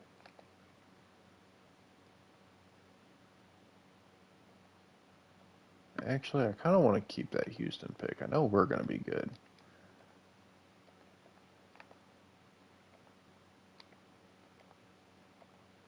Okay. Let's take you out. Nope, not you.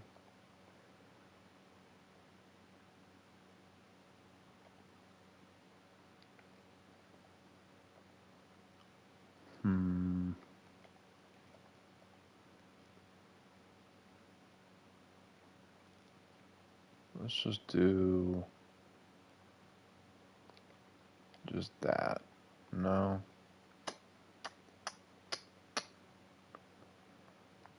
Throwing you 4 firsts here, boss. We're not even to a point where they'll counter.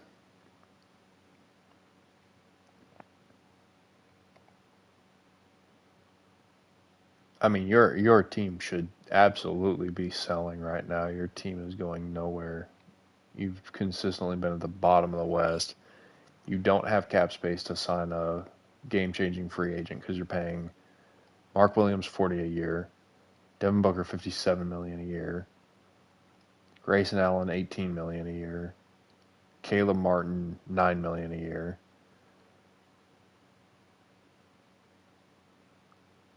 So you don't have any cap space. What's it gonna take? What's it gonna take? What's it gonna take?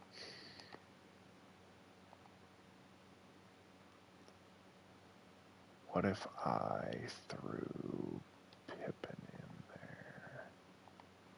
What if I threw Carter in there? And there we have it. All right. Here we go. Now we're cooking. Now we are full blown in the cook. You can go back to shooting guard Devin Booker. We are in the cook. All right. So we have a question mark at center. That is the only position that I'm worried about. All right. So we now have Josh Giddey, Devin Booker, Lonzo Ball, or Nate Clifford, whichever one wants to start. Jalen Johnson is going to be at the 4. Adembona is currently projected to be our starting center. I can fix that by moving Maxime back to center real quick, since we don't really need him for depth. Now, we need to find a couple of supporting pieces. It'd be the only point of contention on this roster. We can also probably send these rookies off for something. Cap space. We don't have cap flexibility. Devin Booker is obviously happy to be out of Phoenix. Devin Booker's a little bit older, obviously. I'm not really too concerned with Devin Booker. I like where we're at right now. Between Jalen Johnson, pre-player progression, Nate Clifford, pre-player progression, Lonzo's probably going to regress a little bit. That's fine. This is going to be Neek's year. You have to step up. You need to be like an 83, 84. I need that to happen. Devin Booker gives us a consistent go-to option on offense. As much as Josh Giddey has looked like that, Josh Giddey is only really a slasher. He's got mid-range shooting in his little deal over there. I haven't seen much of it. He is very much so a get-to-the-rim type of guard. Scottie Pippen, great six-man to have. Center is our question mark. Center, we have Maxime and we have Bona right now. If we can find a quality center here, I just need to see centers. What do I have to offer? 9 mil. Okay.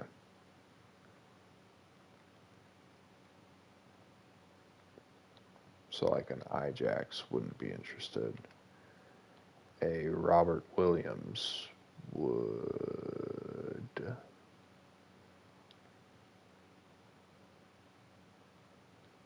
Huh? Okay, I'm not sure what that was all about.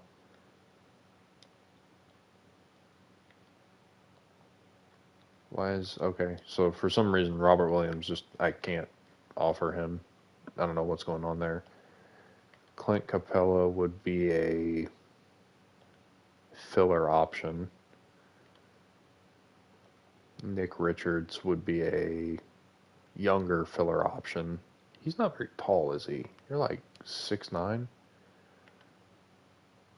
No, you're 7 foot. I don't know why I thought you were shorter than that. Okay, so you want a 2-year deal. We're going to offer that.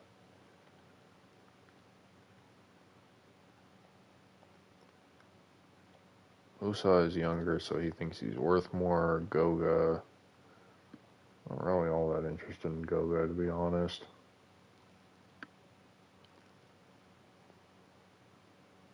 Brendan Clark is tiny. He's not a center. And the rest of these are no better than Maxime. Could just bring Jonas back for the vibes. Moving on from Jonas when I did was honestly probably a great move. Okay.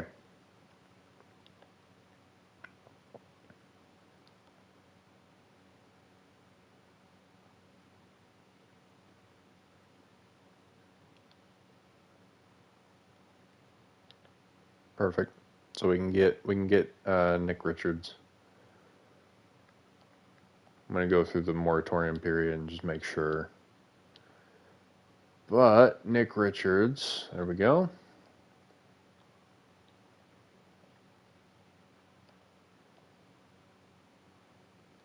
All right. And Isaac Jones is back. Okay. Devin Booker went up one. That's purely because of whoa. All right. Devin Booker went up one because I moved him back to shooting guard. Giddey goes up one. Jalen Johnson goes up one. That's not bad. Scottie Pippen goes up two. Good. Maxime Raynaud just answered our center problem. He went up four overall. He is a stretch big now. Oh my goodness. Maxime Raynaud has answered our prayers. Nick Clifford did not improve at all overall wise. He went up in playmaking, he went up in IQ, but he did not show any actual overall improvements. Little weird there. Little wary of that. Little leery on that one. That's a little concerning. But Maxime took a huge leap forward. Bona got better. Proctor's slowly getting better. We may need to move Proctor just to get something because he's taking. I mean, he's taking some time. We got a few more years. We're not in like desperation win now. This team is locked up for the time being. I'm gonna keep going. I'm gonna go a little bit more than just the one season because it's kind of been hit or miss here with what we've had. I'm excited. I did a little bit of cooking. I was a little nervous. I thought Neek was going to get a little bit better, but Maxime is the one who took a big leap.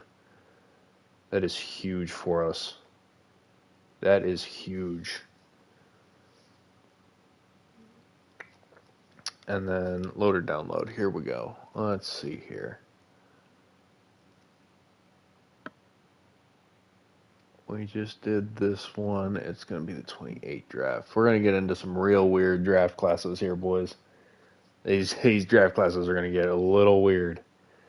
KD is eligible to retire. Sure, go ahead, buddy. Take it.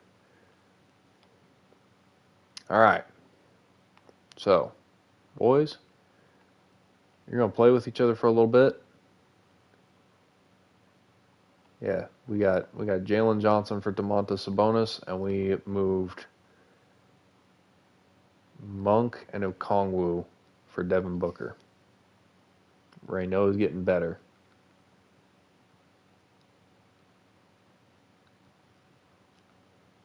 We are lacking a little bit of depth compared to last year,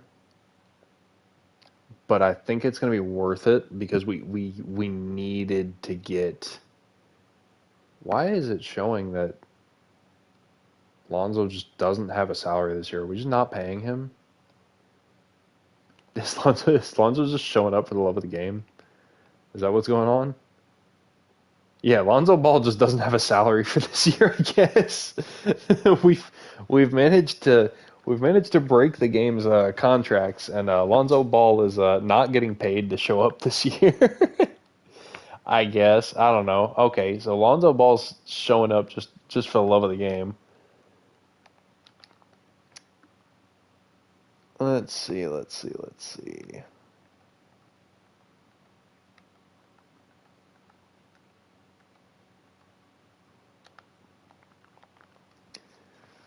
I'd like to upgrade my center position. I'd really like to. I just don't know how to, is the hard part.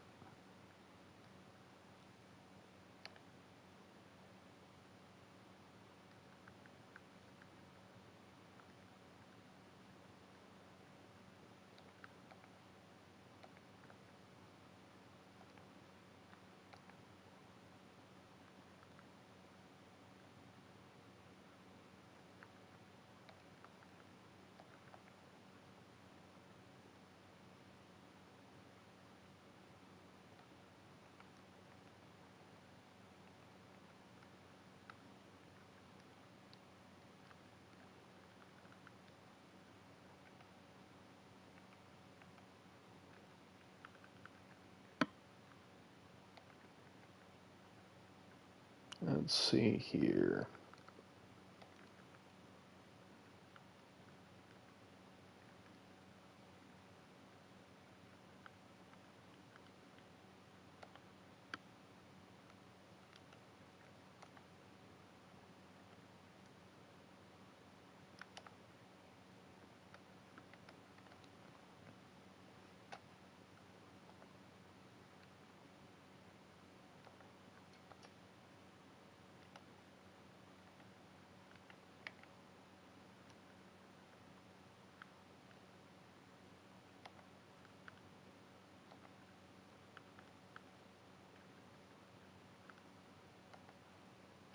Set that up.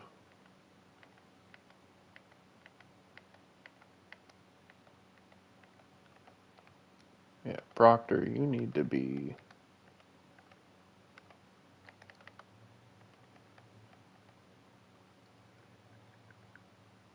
Proctor, you have got to sit here and watch some Devin Booker tape.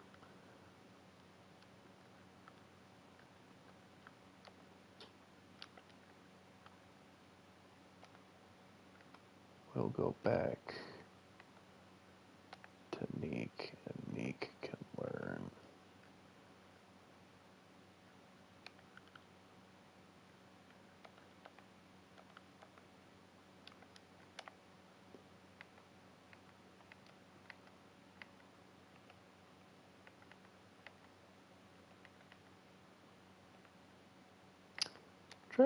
Trying to figure this out here. What is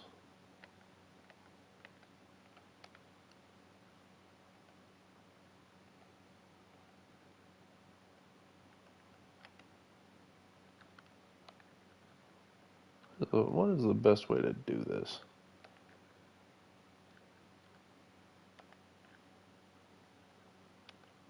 All right, there we go. Okay.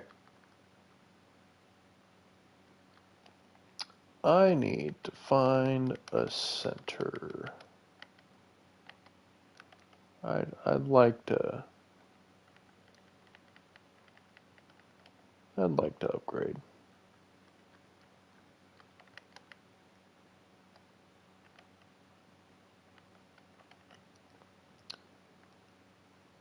Yikes.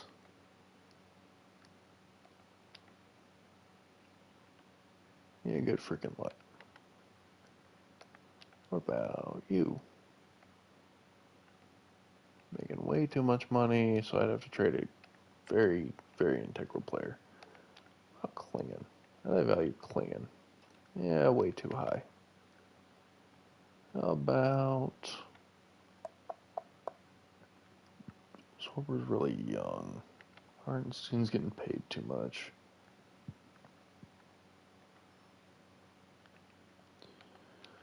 Can I get a Congo back? Let's see. Nope. Oh, they'll send me two centers if I give them Devin Booker back, though. Stupid. Stupid, stupid, stupid.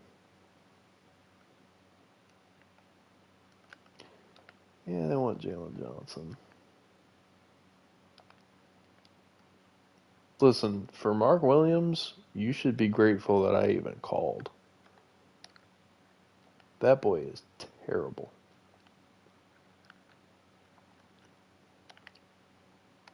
Let's take a look here.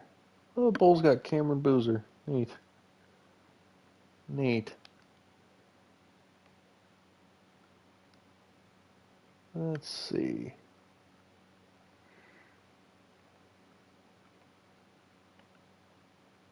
Yeah, I just want too much.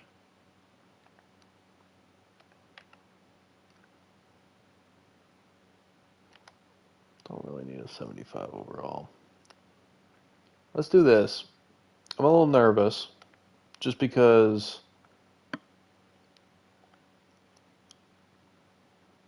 this team is a little bit different and it's a little bit of an overhaul.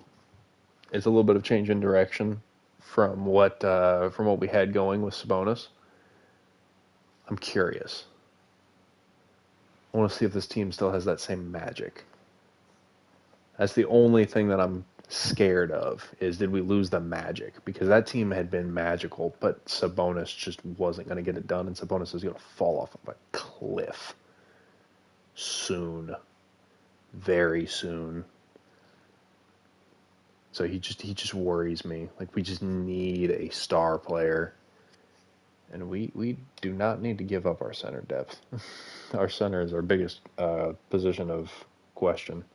The Nets are still holding on to Claxton and Cam Johnson, and they think they can get Josh Giddey. That's why y'all are still holding him. All right? Sick of it. Sick of seeing it. Let's see. Yeah, no.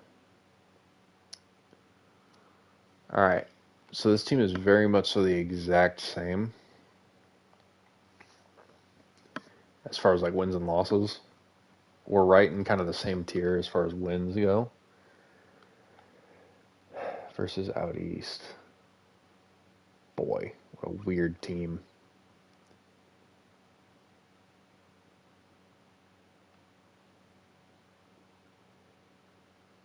What a weird team. My goodness. Okay. The nerves are gone a little bit. I'm going to simulate into the end of December real quick just to see where we're at. We beat the Spurs that time.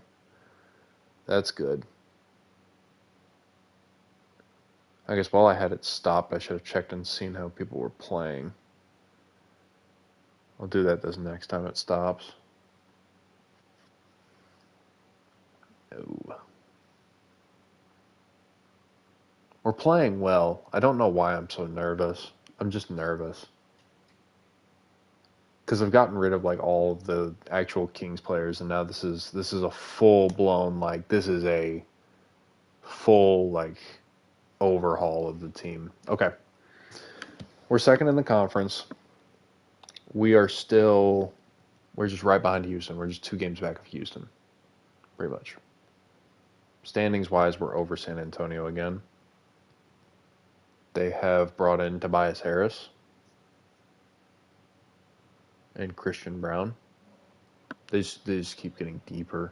Ugh. Blech. Webby's at 98. Ugh. Houston no longer has KD, but are still cooking.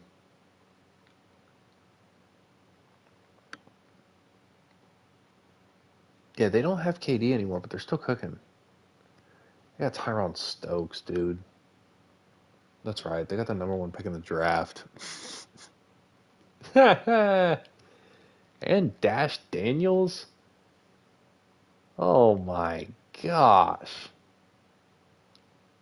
And Amon Thompson is just a freak in this game, dude. And then we have this Macau Brown Jr. guy. What in the world? They held on to Cam Whitmore. Okay. Let's see how we're all doing.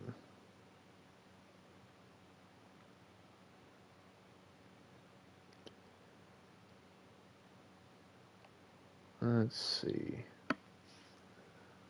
19, 9, and 5 with a steal and a block. That's about what I expected from you. Good, good, good. Devin Booker's taking more shots. 21, 4, and 5.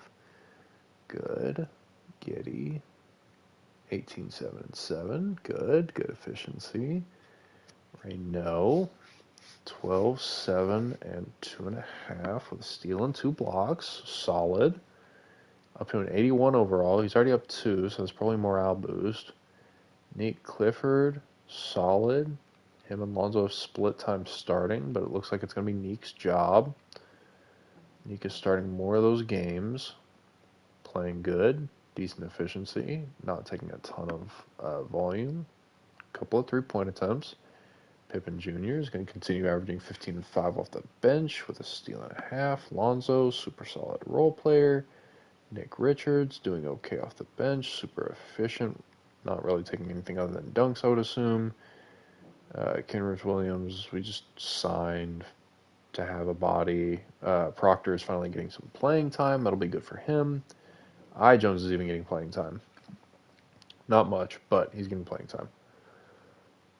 What does our rotation look like? We are running a solid 10-man rotation, so Tyrese Proctor is getting legit minutes. We're deeper than I thought, and part of that is just them getting to know each other, getting to play with each other, and they bump up a little bit for just being happy, being comfortable playing with each other, and all that. So I don't know why they're suggesting I start Nick Richards over Maxime, but whatever. I'll let Doug Christie make those calls. It looks like Neek is going to have that starting job. I was kind of hoping he would do a little bit more than just be exactly what Keegan Murray was at the start of this.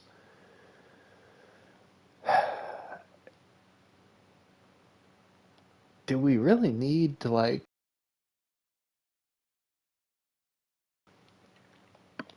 Because I wanted to explore some options for Pippen Jr. because the problem is Pippen Jr.'s got to get paid at some point.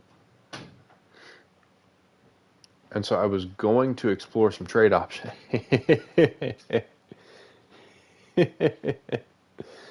Might have to do that. Might have to do that. Yeah. Yeah. They're the same age is the funniest part.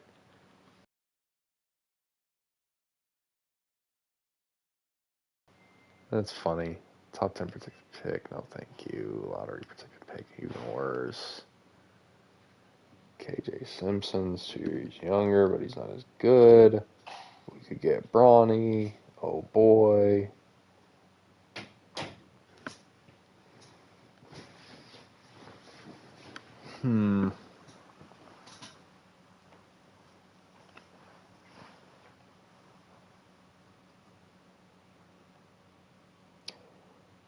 I just don't want to have to pay Pippen.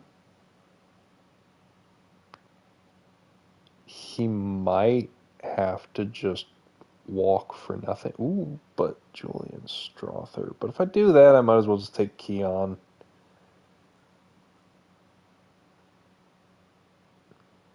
They're on the exact same deal. Yeah. Like, if I'm going to trade it, I might as well just get Keon back.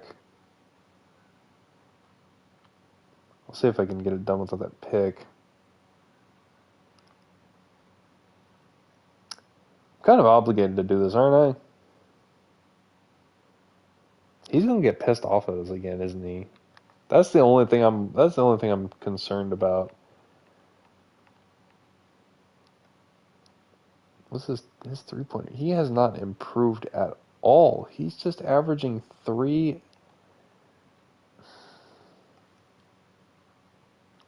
So here's the problem, like I can't justify doing it because he's just averaging 3, 2, and 2 with a steal and a turnover. I mean, his efficiency is way up, but last year he did the same thing that he did for us. If anything, this is him overachieving. I can't do it, dude. I can't.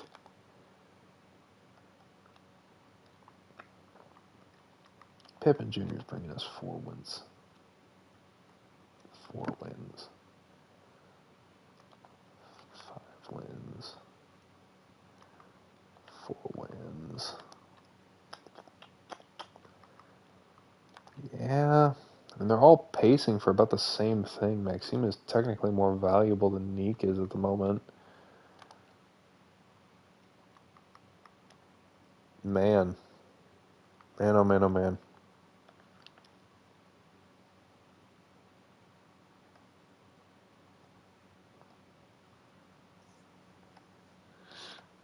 What to do, what to do, what to do.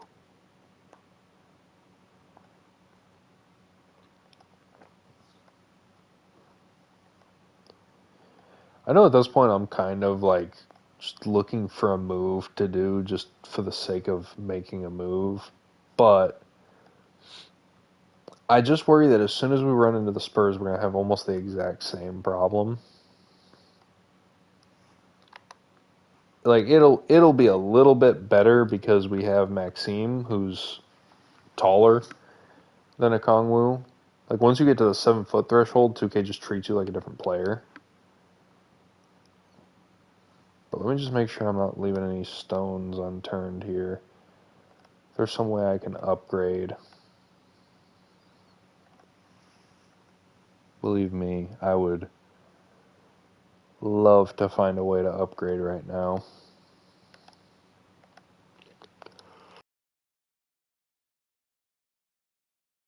Especially with Jalen Johnson being kind of mid as far as like estimated wins added.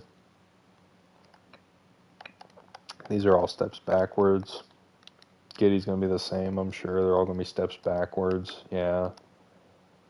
There's going to be like a comparable piece and then a younger piece tacked on as well. I mean, Scoot, but I don't really believe in Scoot. I don't think Scoot compares to Giddy. And Trae Young's getting paid way too much, and he's way older, and he's not better. For Booker, see, Booker is where the offers get a little interesting.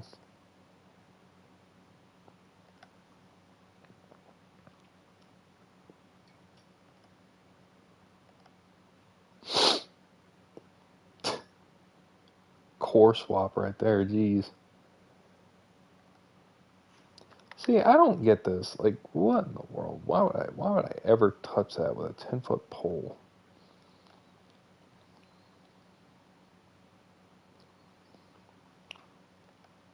Booker would make things interesting.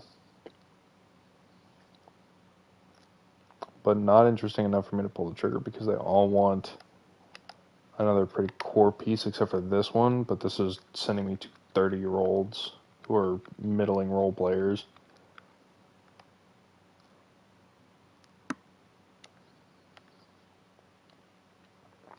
Let's let it ride. We'll go to the trade deadline. We're good. I could win a championship with this team. That'd be just me playing against the AI to win a championship. I could do that with darn near 60 overalls against even that Spurs team.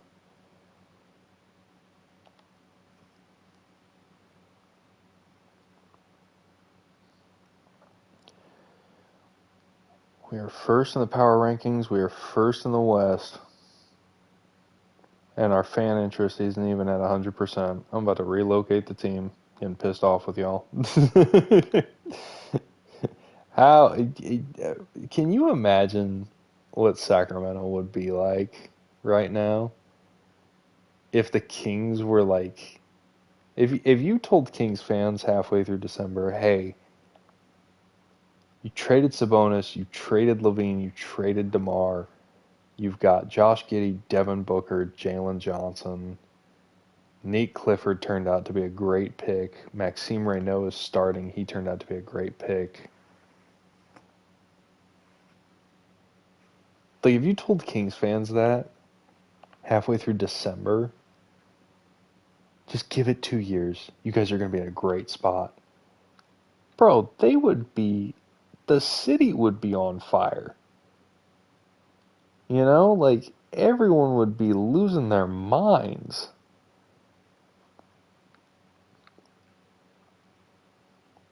Shout out to Lonzo Ball. He really is just out here playing for the love of the game. He is getting paid nothing. Not a penny. Yikes. That's a terrible contract.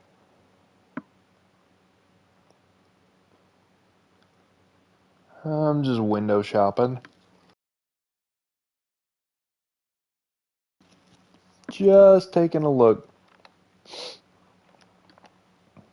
Trying to see if there's just some random missing piece that's out there.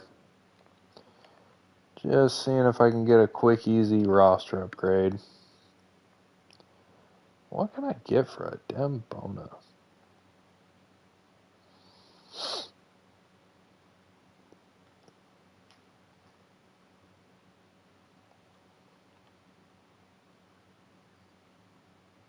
I feel like this pick is going to be better. They're swapping the best with the Rockets.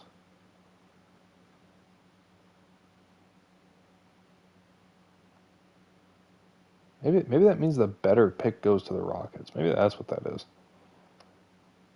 Because that pick's not valued very high right now.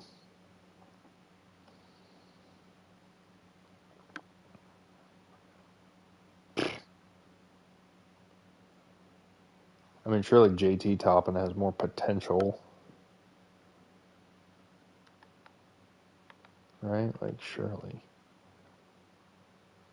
This is just not even able to crack a rotation.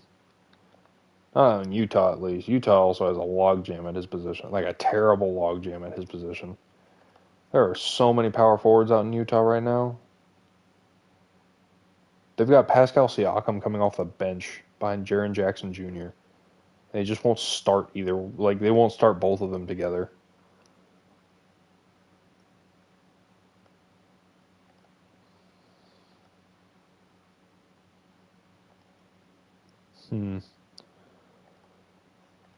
Nope. Doesn't look like. Well, Yeah, but I gotta give up a first round pick for that. Jones is really just here for vibes. I'm not gonna trade him unless it was something super obvious to do, yeah. And then just for kicks and giggles, no, we're not taking Keon back. Dude's averaging like 2 points a game. Still, for some reason, this game just absolutely cannot stand Keon Ellis. Kessler Edward, goodness gracious.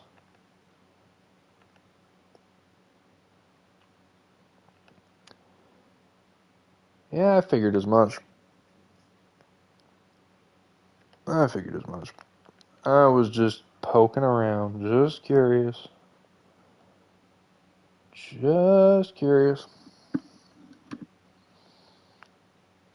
Norman Powell, that would be a crazy win now move. If I didn't need Maxime to play center for us. That would be a go for it move. Keyshawn George.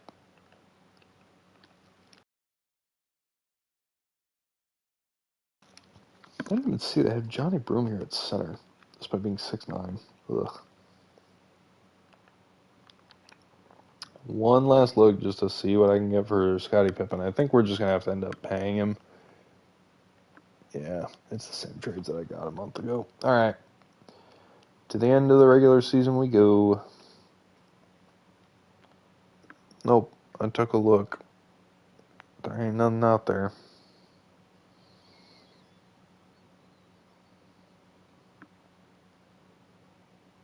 We're still second in the conference. Why? Actually, yes. Hold on. Let's see. We'll resign. Oh yeah, Book. Yeah, give me that hometown discount. Why are you wearing number 7? We're gonna have to fix that.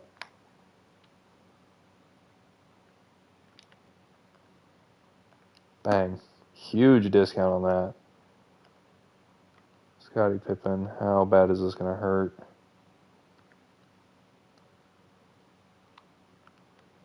We're gonna give you a 2-year extension. Try to make it hurt a little bit less. And we're gonna front load it. Not that it really makes a difference, but declined. Neat.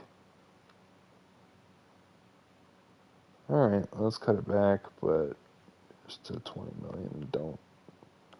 There we go.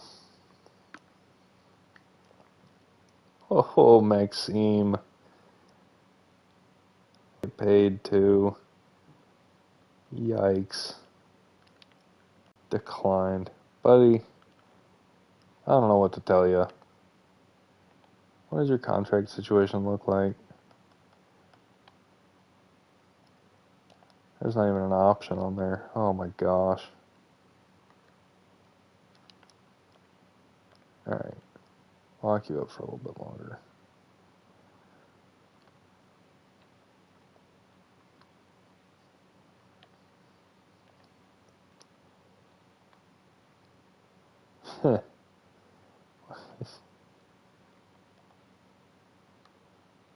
Yeah, see, like, bro, nobody is going to offer you at $25 million for this year. No.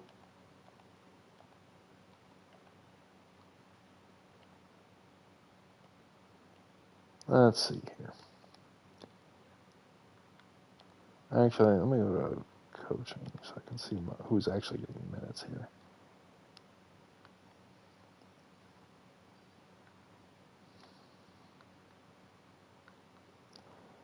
Yeah, I think we're set. I think we're good. Kenny Hustle's really just here for vibes, as is I Jones. All right. Hopefully this is finally when we can actually pull something out. We're back down to second in the power rankings. We've been second in the conference like for the longest time. Back-to-back losses.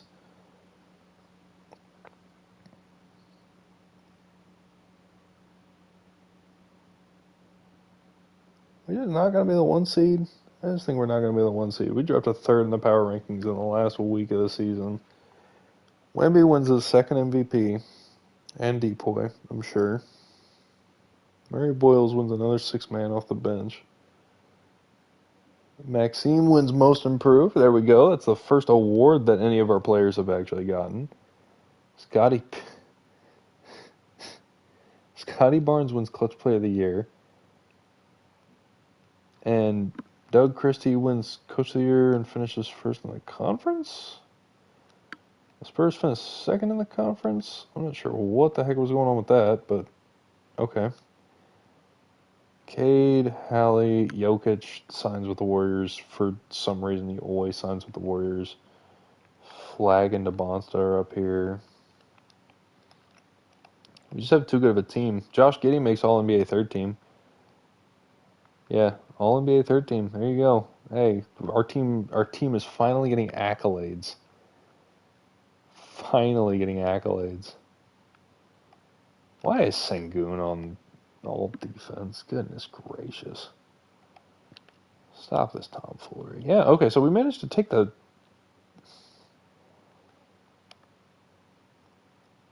Oh. So we must have had the tiebreaker over San Antonio then. We finished with the same record because we were second all freaking... We were all season, we were like second in the West, so we must have just been tied and we just had the tiebreaker over them. Nice. OKC is a 4 seed. OKC is not as dominant as they normally are, but I will say part of that is because Chet left very early. They just were in cap hell after trying to keep Jalen Williams from us. And then in the East, the Magic are the 1 seed. They got Sabonis. Did he leave in free agency or what happened here?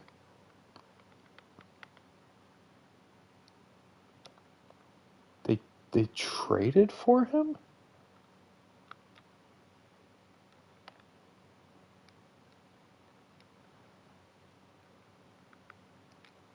They traded Desmond Bane in a first for Sabonis?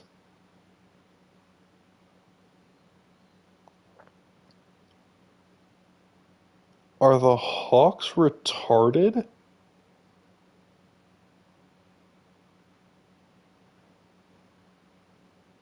Why would you take that? Oh my gosh, they let Orlando build a super team.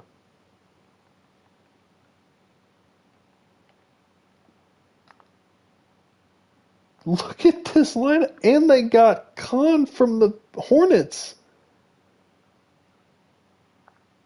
Oh my gosh. The Orlando Magic have built a better rebuild team than I could. What am I looking at? They got Nick Smith and Khan from the Hornets, and then they got Sabonis for Desmond Bane in a first. My gosh. Shout out to Paolo, man. Finally built a good situation around him. Jordan Poole and Max Christie are with A.G. DeBonsta. Bobby Portis, Khalil Ware, and Bam Adebayo.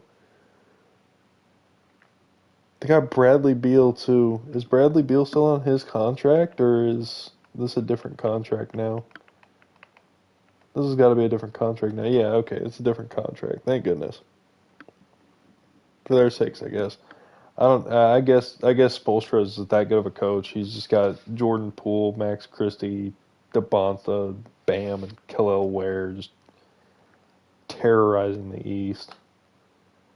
No 60-win teams, although 3 teams in the West got close. All right. Simulate the plan. We play Phoenix. Irony.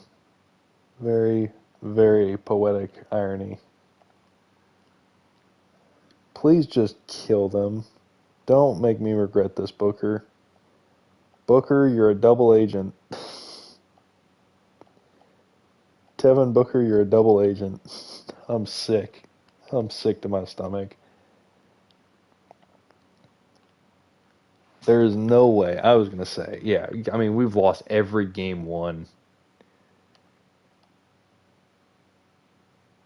All right, we're going to win this one. Thank goodness. I don't think I can take I can't take losing to the team that I poached Devin Booker from. I can't do it. Okongwu's not even playing good. Monk's not doing anything crazy. Like, there's no way. There's no way. The social media would be having a field day. I accidentally simulated through that game. Whatever. I don't care enough. Get them out of here. Why? Why did we drop another game? Why did we drop another game? Why would we drop games to this team?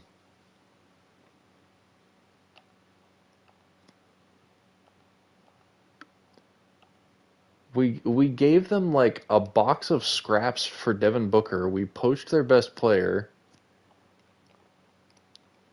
Shoot, let me watch some of this game because I wanna see how the team looks.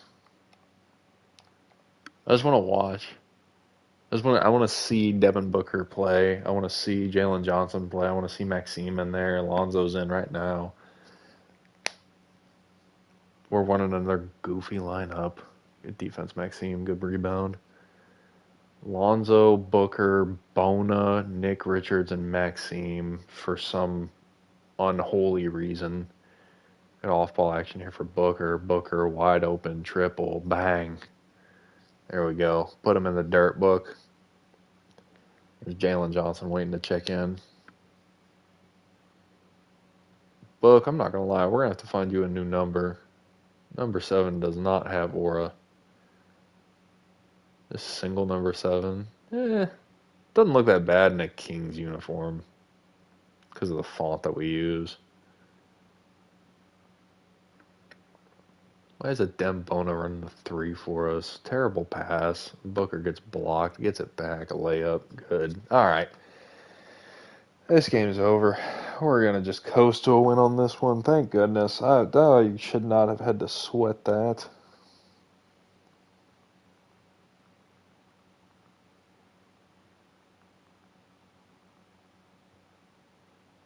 There we go. He's cold.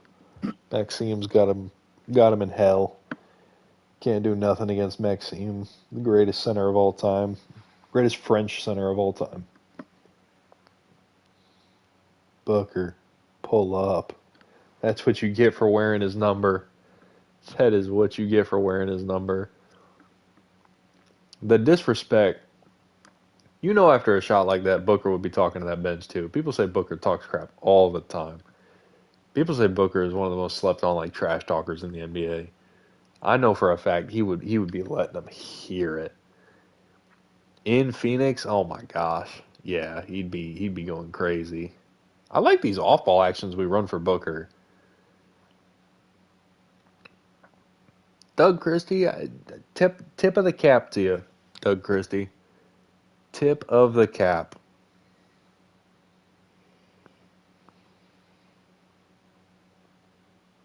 There we go. Look at Maxime just playing great defense. We didn't even need the starters to come in. That is going to be it. Alonzo's going to hand the game ball to Booker puts his old team in the dirt. and the guy wearing his number falls down. Just devastated. All right. So we get out of the first round, thank goodness. I shouldn't have had to worry about that. We get a nice we get to meet the Oklahoma City Thunder again. All right, let's see how this goes. We tend to lose game ones, so here we go, blowing it in the. I don't think I have seen a team worse in game ones in my life. We lose every game one. Every single game one. It's uncanny.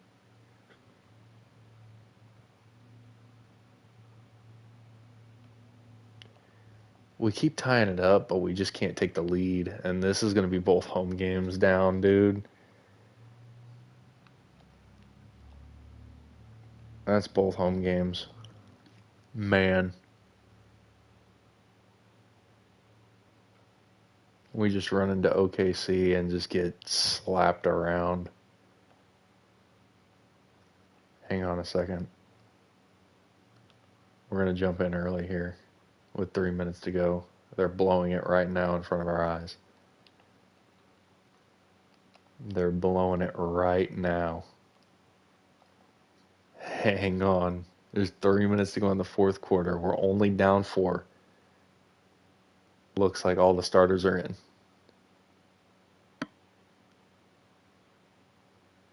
Maxime, good rebound. Hartenstein made it scary for a second there, but he got it. Kicks it to Lonzo. Lonzo has Dort on him. Needs to bring it out. There you go. Dribble away. Yep, there you go. Give it to Nick Richards in the corner. Swings it to Josh Giddey. His pass accuracy is so atrocious. That was almost a steal. Josh Giddey against his former team. What a bounce pass. Wrap around bounce pass to Maxime for the dunk. Cuts it to a 2-point lead with 2:38 to go.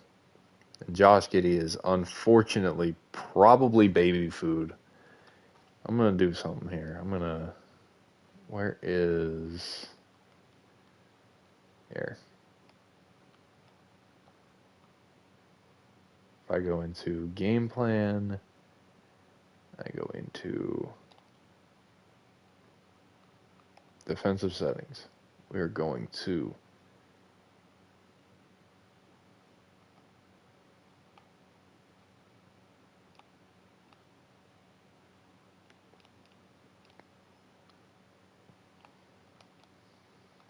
deny the ball, smother him on ball. We're putting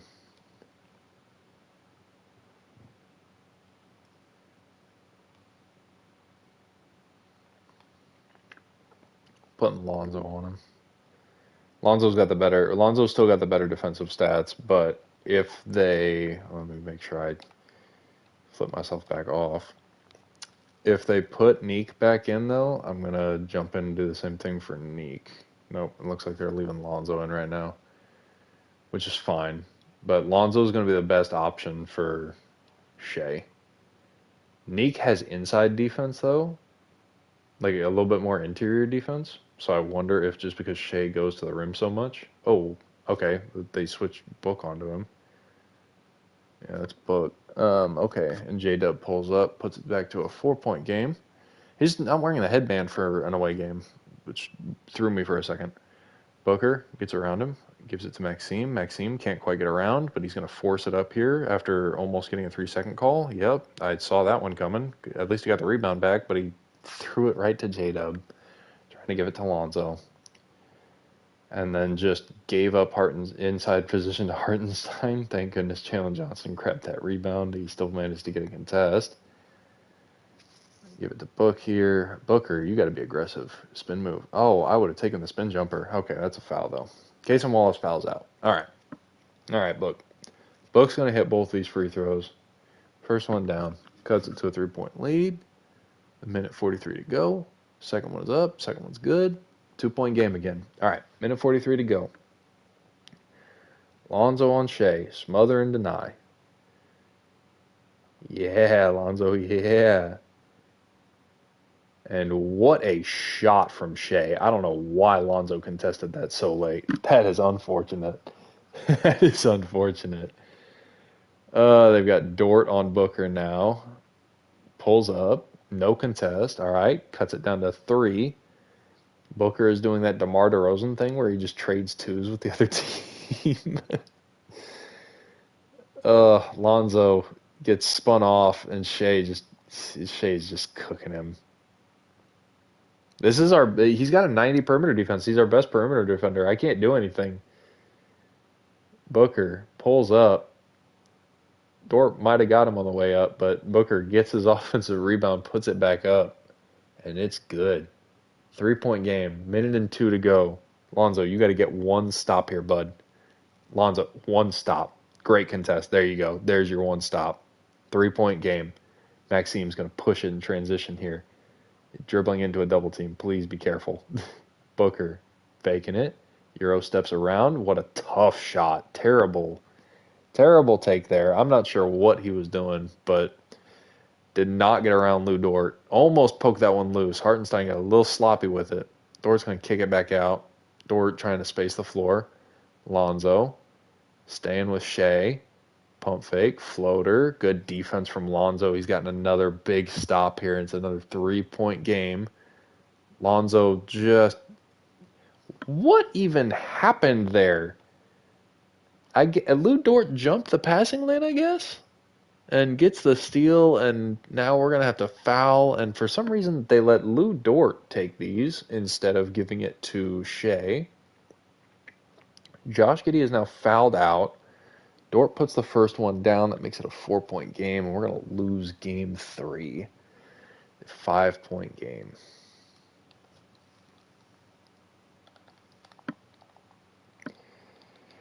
Get through this timeout real quick, and then it'll let me sim out. Nope, I guess not. There we go. We lose game 3.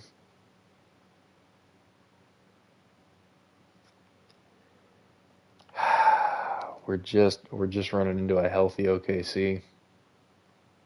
That was the 1-3 Shea hit, of course. At the worst time. Giddey did not have a good game this time around. Lonzo was 1 for 11. My goodness. My goodness. Just the worst time for it. One more game. We'll see. We got every game is fighting for our lives now, though. We take the lead. Huge second quarter. Cancels out the first quarter deficit that we had. We're going to jump in early again here, make sure that both teams have their timeouts and can get their starters in. Both teams have timeouts. Perfect. No gimmicks. No fake. No Mickey Mouse wins here. Pippen Jr. gets it deep in the corner, swings it to Maxime. Maxime's going to go post. Nope. Josh Giddey dribbling around. Caruso traded for Giddey at one point in time. Booker pulls up from mid-range. Jalen Johnson can't come down with it around number 44. I'm assuming that's somebody they drafted. Just can't bring the rebound in. Pippen, little bit of a size disadvantage here on Shea. They switch Jalen Johnson onto him. Caruso with a terrible shot, and it goes in. I mean, like, pulls up in Devin Booker's mouth and just drains it. Just drains it. These are the shots that we cannot afford to go in. We're trying to claw back from down 3-0. Oh my gosh. Just a rough shot to watch. Just a rough shot to watch. Off a down screen, Booker got through it. jumped in his face and everything. Neat Clifford battling an injury. No wonder we're losing. And just throws it away. I don't even know how to pronounce that name on the breakaway slam. We're down 7, down 3-0 in game 4. Josh Giddey working on Shea, spins, passes out, and that's a turnover. There's 2 minutes left, but we got to see something before Coach Christie just pulls the plug on this one. It's not looking good. Giddey checking Shea, former teammates. Giddey doing an all right job, forces the miss. Good defense there from Giddey. Solid possession there. Booker driving around Dort, sneaks it up and in, inside hand, left-handed lay, gets it up over the defense. We are down 5. There's a minute 40 left. There's still time. And Jalen Williams gets a back screen. Maxime almost jumped the passing lane, but just missed it. We're down 7 now. Jalen Williams puts that one up and in. Working some action for Booker here. Going to give Giddey a screen here from Jalen Johnson. Giddey deep on the baseline. Jalen Johnson stuck with nowhere to go. Offensive 3 seconds on Jalen Johnson. Just terrible spacing. Terrible situational awareness. Had no idea where he was on the floor. OKC gets the ball back. They're up 7 on their home floor. They're up 3-0 with a minute 15 to go. And we just cannot find a way to get over the hump here. Jalen Johnson tips it out, and it bounces right back to Shea, and Shea puts up a lay. That's going to be it. That's going to be it. I'm going to watch one more possession here, but if we don't hit something here, it's going to be time. Giddey is skipping, hopping, jumping all over the place, getting ankle breaker animations, but not really going anywhere. I'm going to pull the plug there. Jalen Johnson misses the 3. We're gonna get on out of here. And we have been swept in the second round by OKC.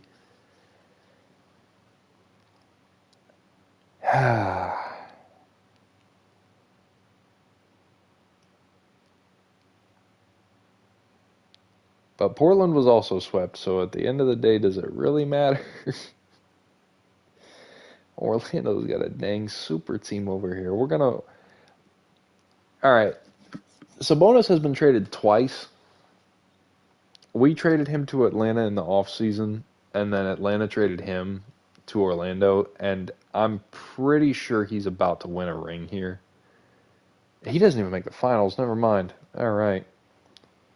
And J-Dub is going to take Western Conference Finals MVP, averaging 23.5 and 6, and Donovan Mitchell will take Eastern Conference Finals MVP. The OKC super team is finally taking shape. They have beaten Victor and the Spurs. Wow, what an ugly game. I don't know. Nobody even looked like they played all that well. But listen. Oh my gosh. Did the entire Magic starting lineup get hurt? What happened to Paolo and Franz? I don't see it. They didn't play? Was it game 6? Franz only played 14 minutes in game 2. And then I guess Paolo got hurt late here. Wow, Franz and Paolo get hurt in the Eastern Conference Finals. Oh my gosh, everybody's going to be looking at this with an asterisk. Not really. Okay, so he just swept them. Shea Gilgeous-Alexander gets his first actual Finals MVP in this simulation, averaging 31, 4 and 4 with 2 steals and a block and a half on 55% from the field. Yeah, I'd say that's well earned, well deserved. Cleveland just did not belong here. They shouldn't have been there in the first place. Paolo and Franz got hurt in the conference finals. That is unfortunate. That is super unfortunate. They're not here. It was Sabonis, Kahn, Nick Smith, Suggs, Noah Penda. I'm assuming this is one of the rookies or something. Yeah, he averaged 17 in the playoffs. He's been in the league for 3 years. I don't know, man. I get to 40% from the field. My goodness. What a weird player. What a weird player. I've never seen a near 20 point per game scorer come so close. Oh my gosh. This is who we've got to free. This man over the playoffs is averaging 30 and 12. I mean, I know he was out in the first round, but Indiana let Siakam go to Utah for some reason. Player retirements, there's going to be a lot of them. KD retired with the Grizzlies after bouncing around. James Harden retires with the Lakers. Jimmy Butler is gone. Kawhi Leonard is gone. This is the true end of an era here. This is a lot of familiar faces that are going to be up and out of here. Boy. Any Hall of Famers? KD, Harden, and Kawhi. Kawhi is gonna be so weird to talk about all time. 'Cause it's like, dude, he was one of the greatest players of our generation. He just played about 30% of the time. My goodness, Harden's gonna get his number 13 retired with the Rockets. Draymond Green will get his 20. No other team will be retiring his number. Interesting. Interesting, interesting, interesting. We do have a lottery pick here from the Brooklyn Nets. It's currently sitting at 10th, so we're going to sit here and watch this. Warriors get 14. I'll say something when there's any kind of never landed the number one pick. That's unfortunate. It's via Minnesota. Yeah, they can't be that upset. All right. And we have dropped. The Hornets will leapfrog. Yeah, all right. We're skipping the rest of this. Thanks. Yeah. Wizards and the Jazz and the Nets all get the picks that they're supposed to. Naturally, it was a Dallas pick that jumps all the way up to 4. My gosh. You're not even trying to not even trying to hide it. Man, oh man. All right. Could be worse. Could be better. It looks like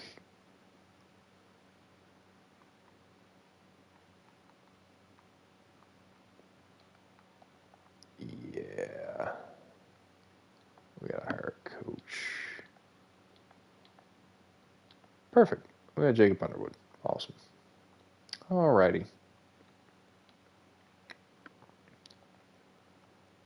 And so here's what the roster looks like. Devin Booker doesn't exactly fit this timeline. Could always try moving him. There's a lot of things I could try, but I'm tired. We're going to call it wraps on this one. We're going to simulate to the NBA draft. We do have a decent pick. It's decent. It's not great, but it is a lottery pick.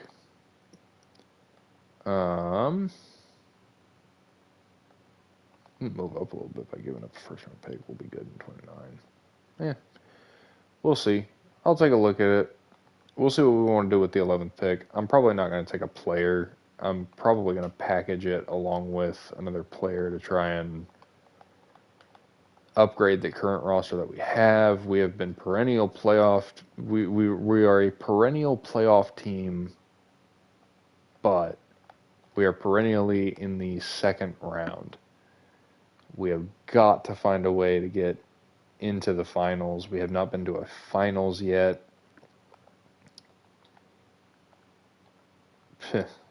Boy, that's always a fun thing to see.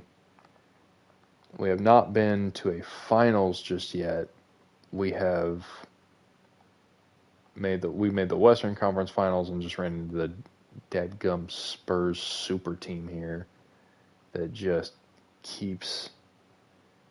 They got a long list of teams that they've consistently buried, and they are a problem.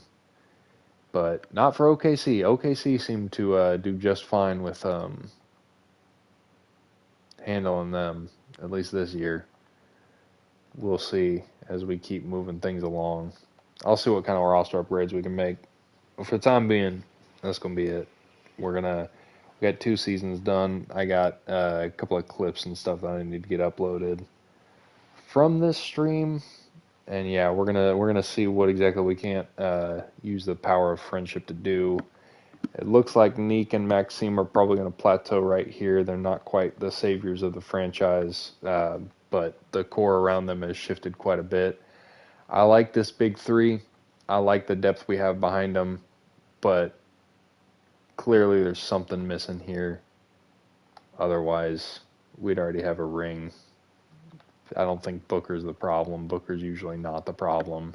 Josh Giddey certainly isn't the problem. My goodness. And Jalen Johnson. I tell you what, now that I look at it, I mean, maybe Devin Booker is the problem. Just from a quick glance from the estimated wins added, and there are no offers for Devin Booker, so he might just be he might just be the issue. We'll have to do some digging. We're gonna figure it out. We're gonna get Sacramento a ring. It's just a matter of how crazy do I need to make things before we do.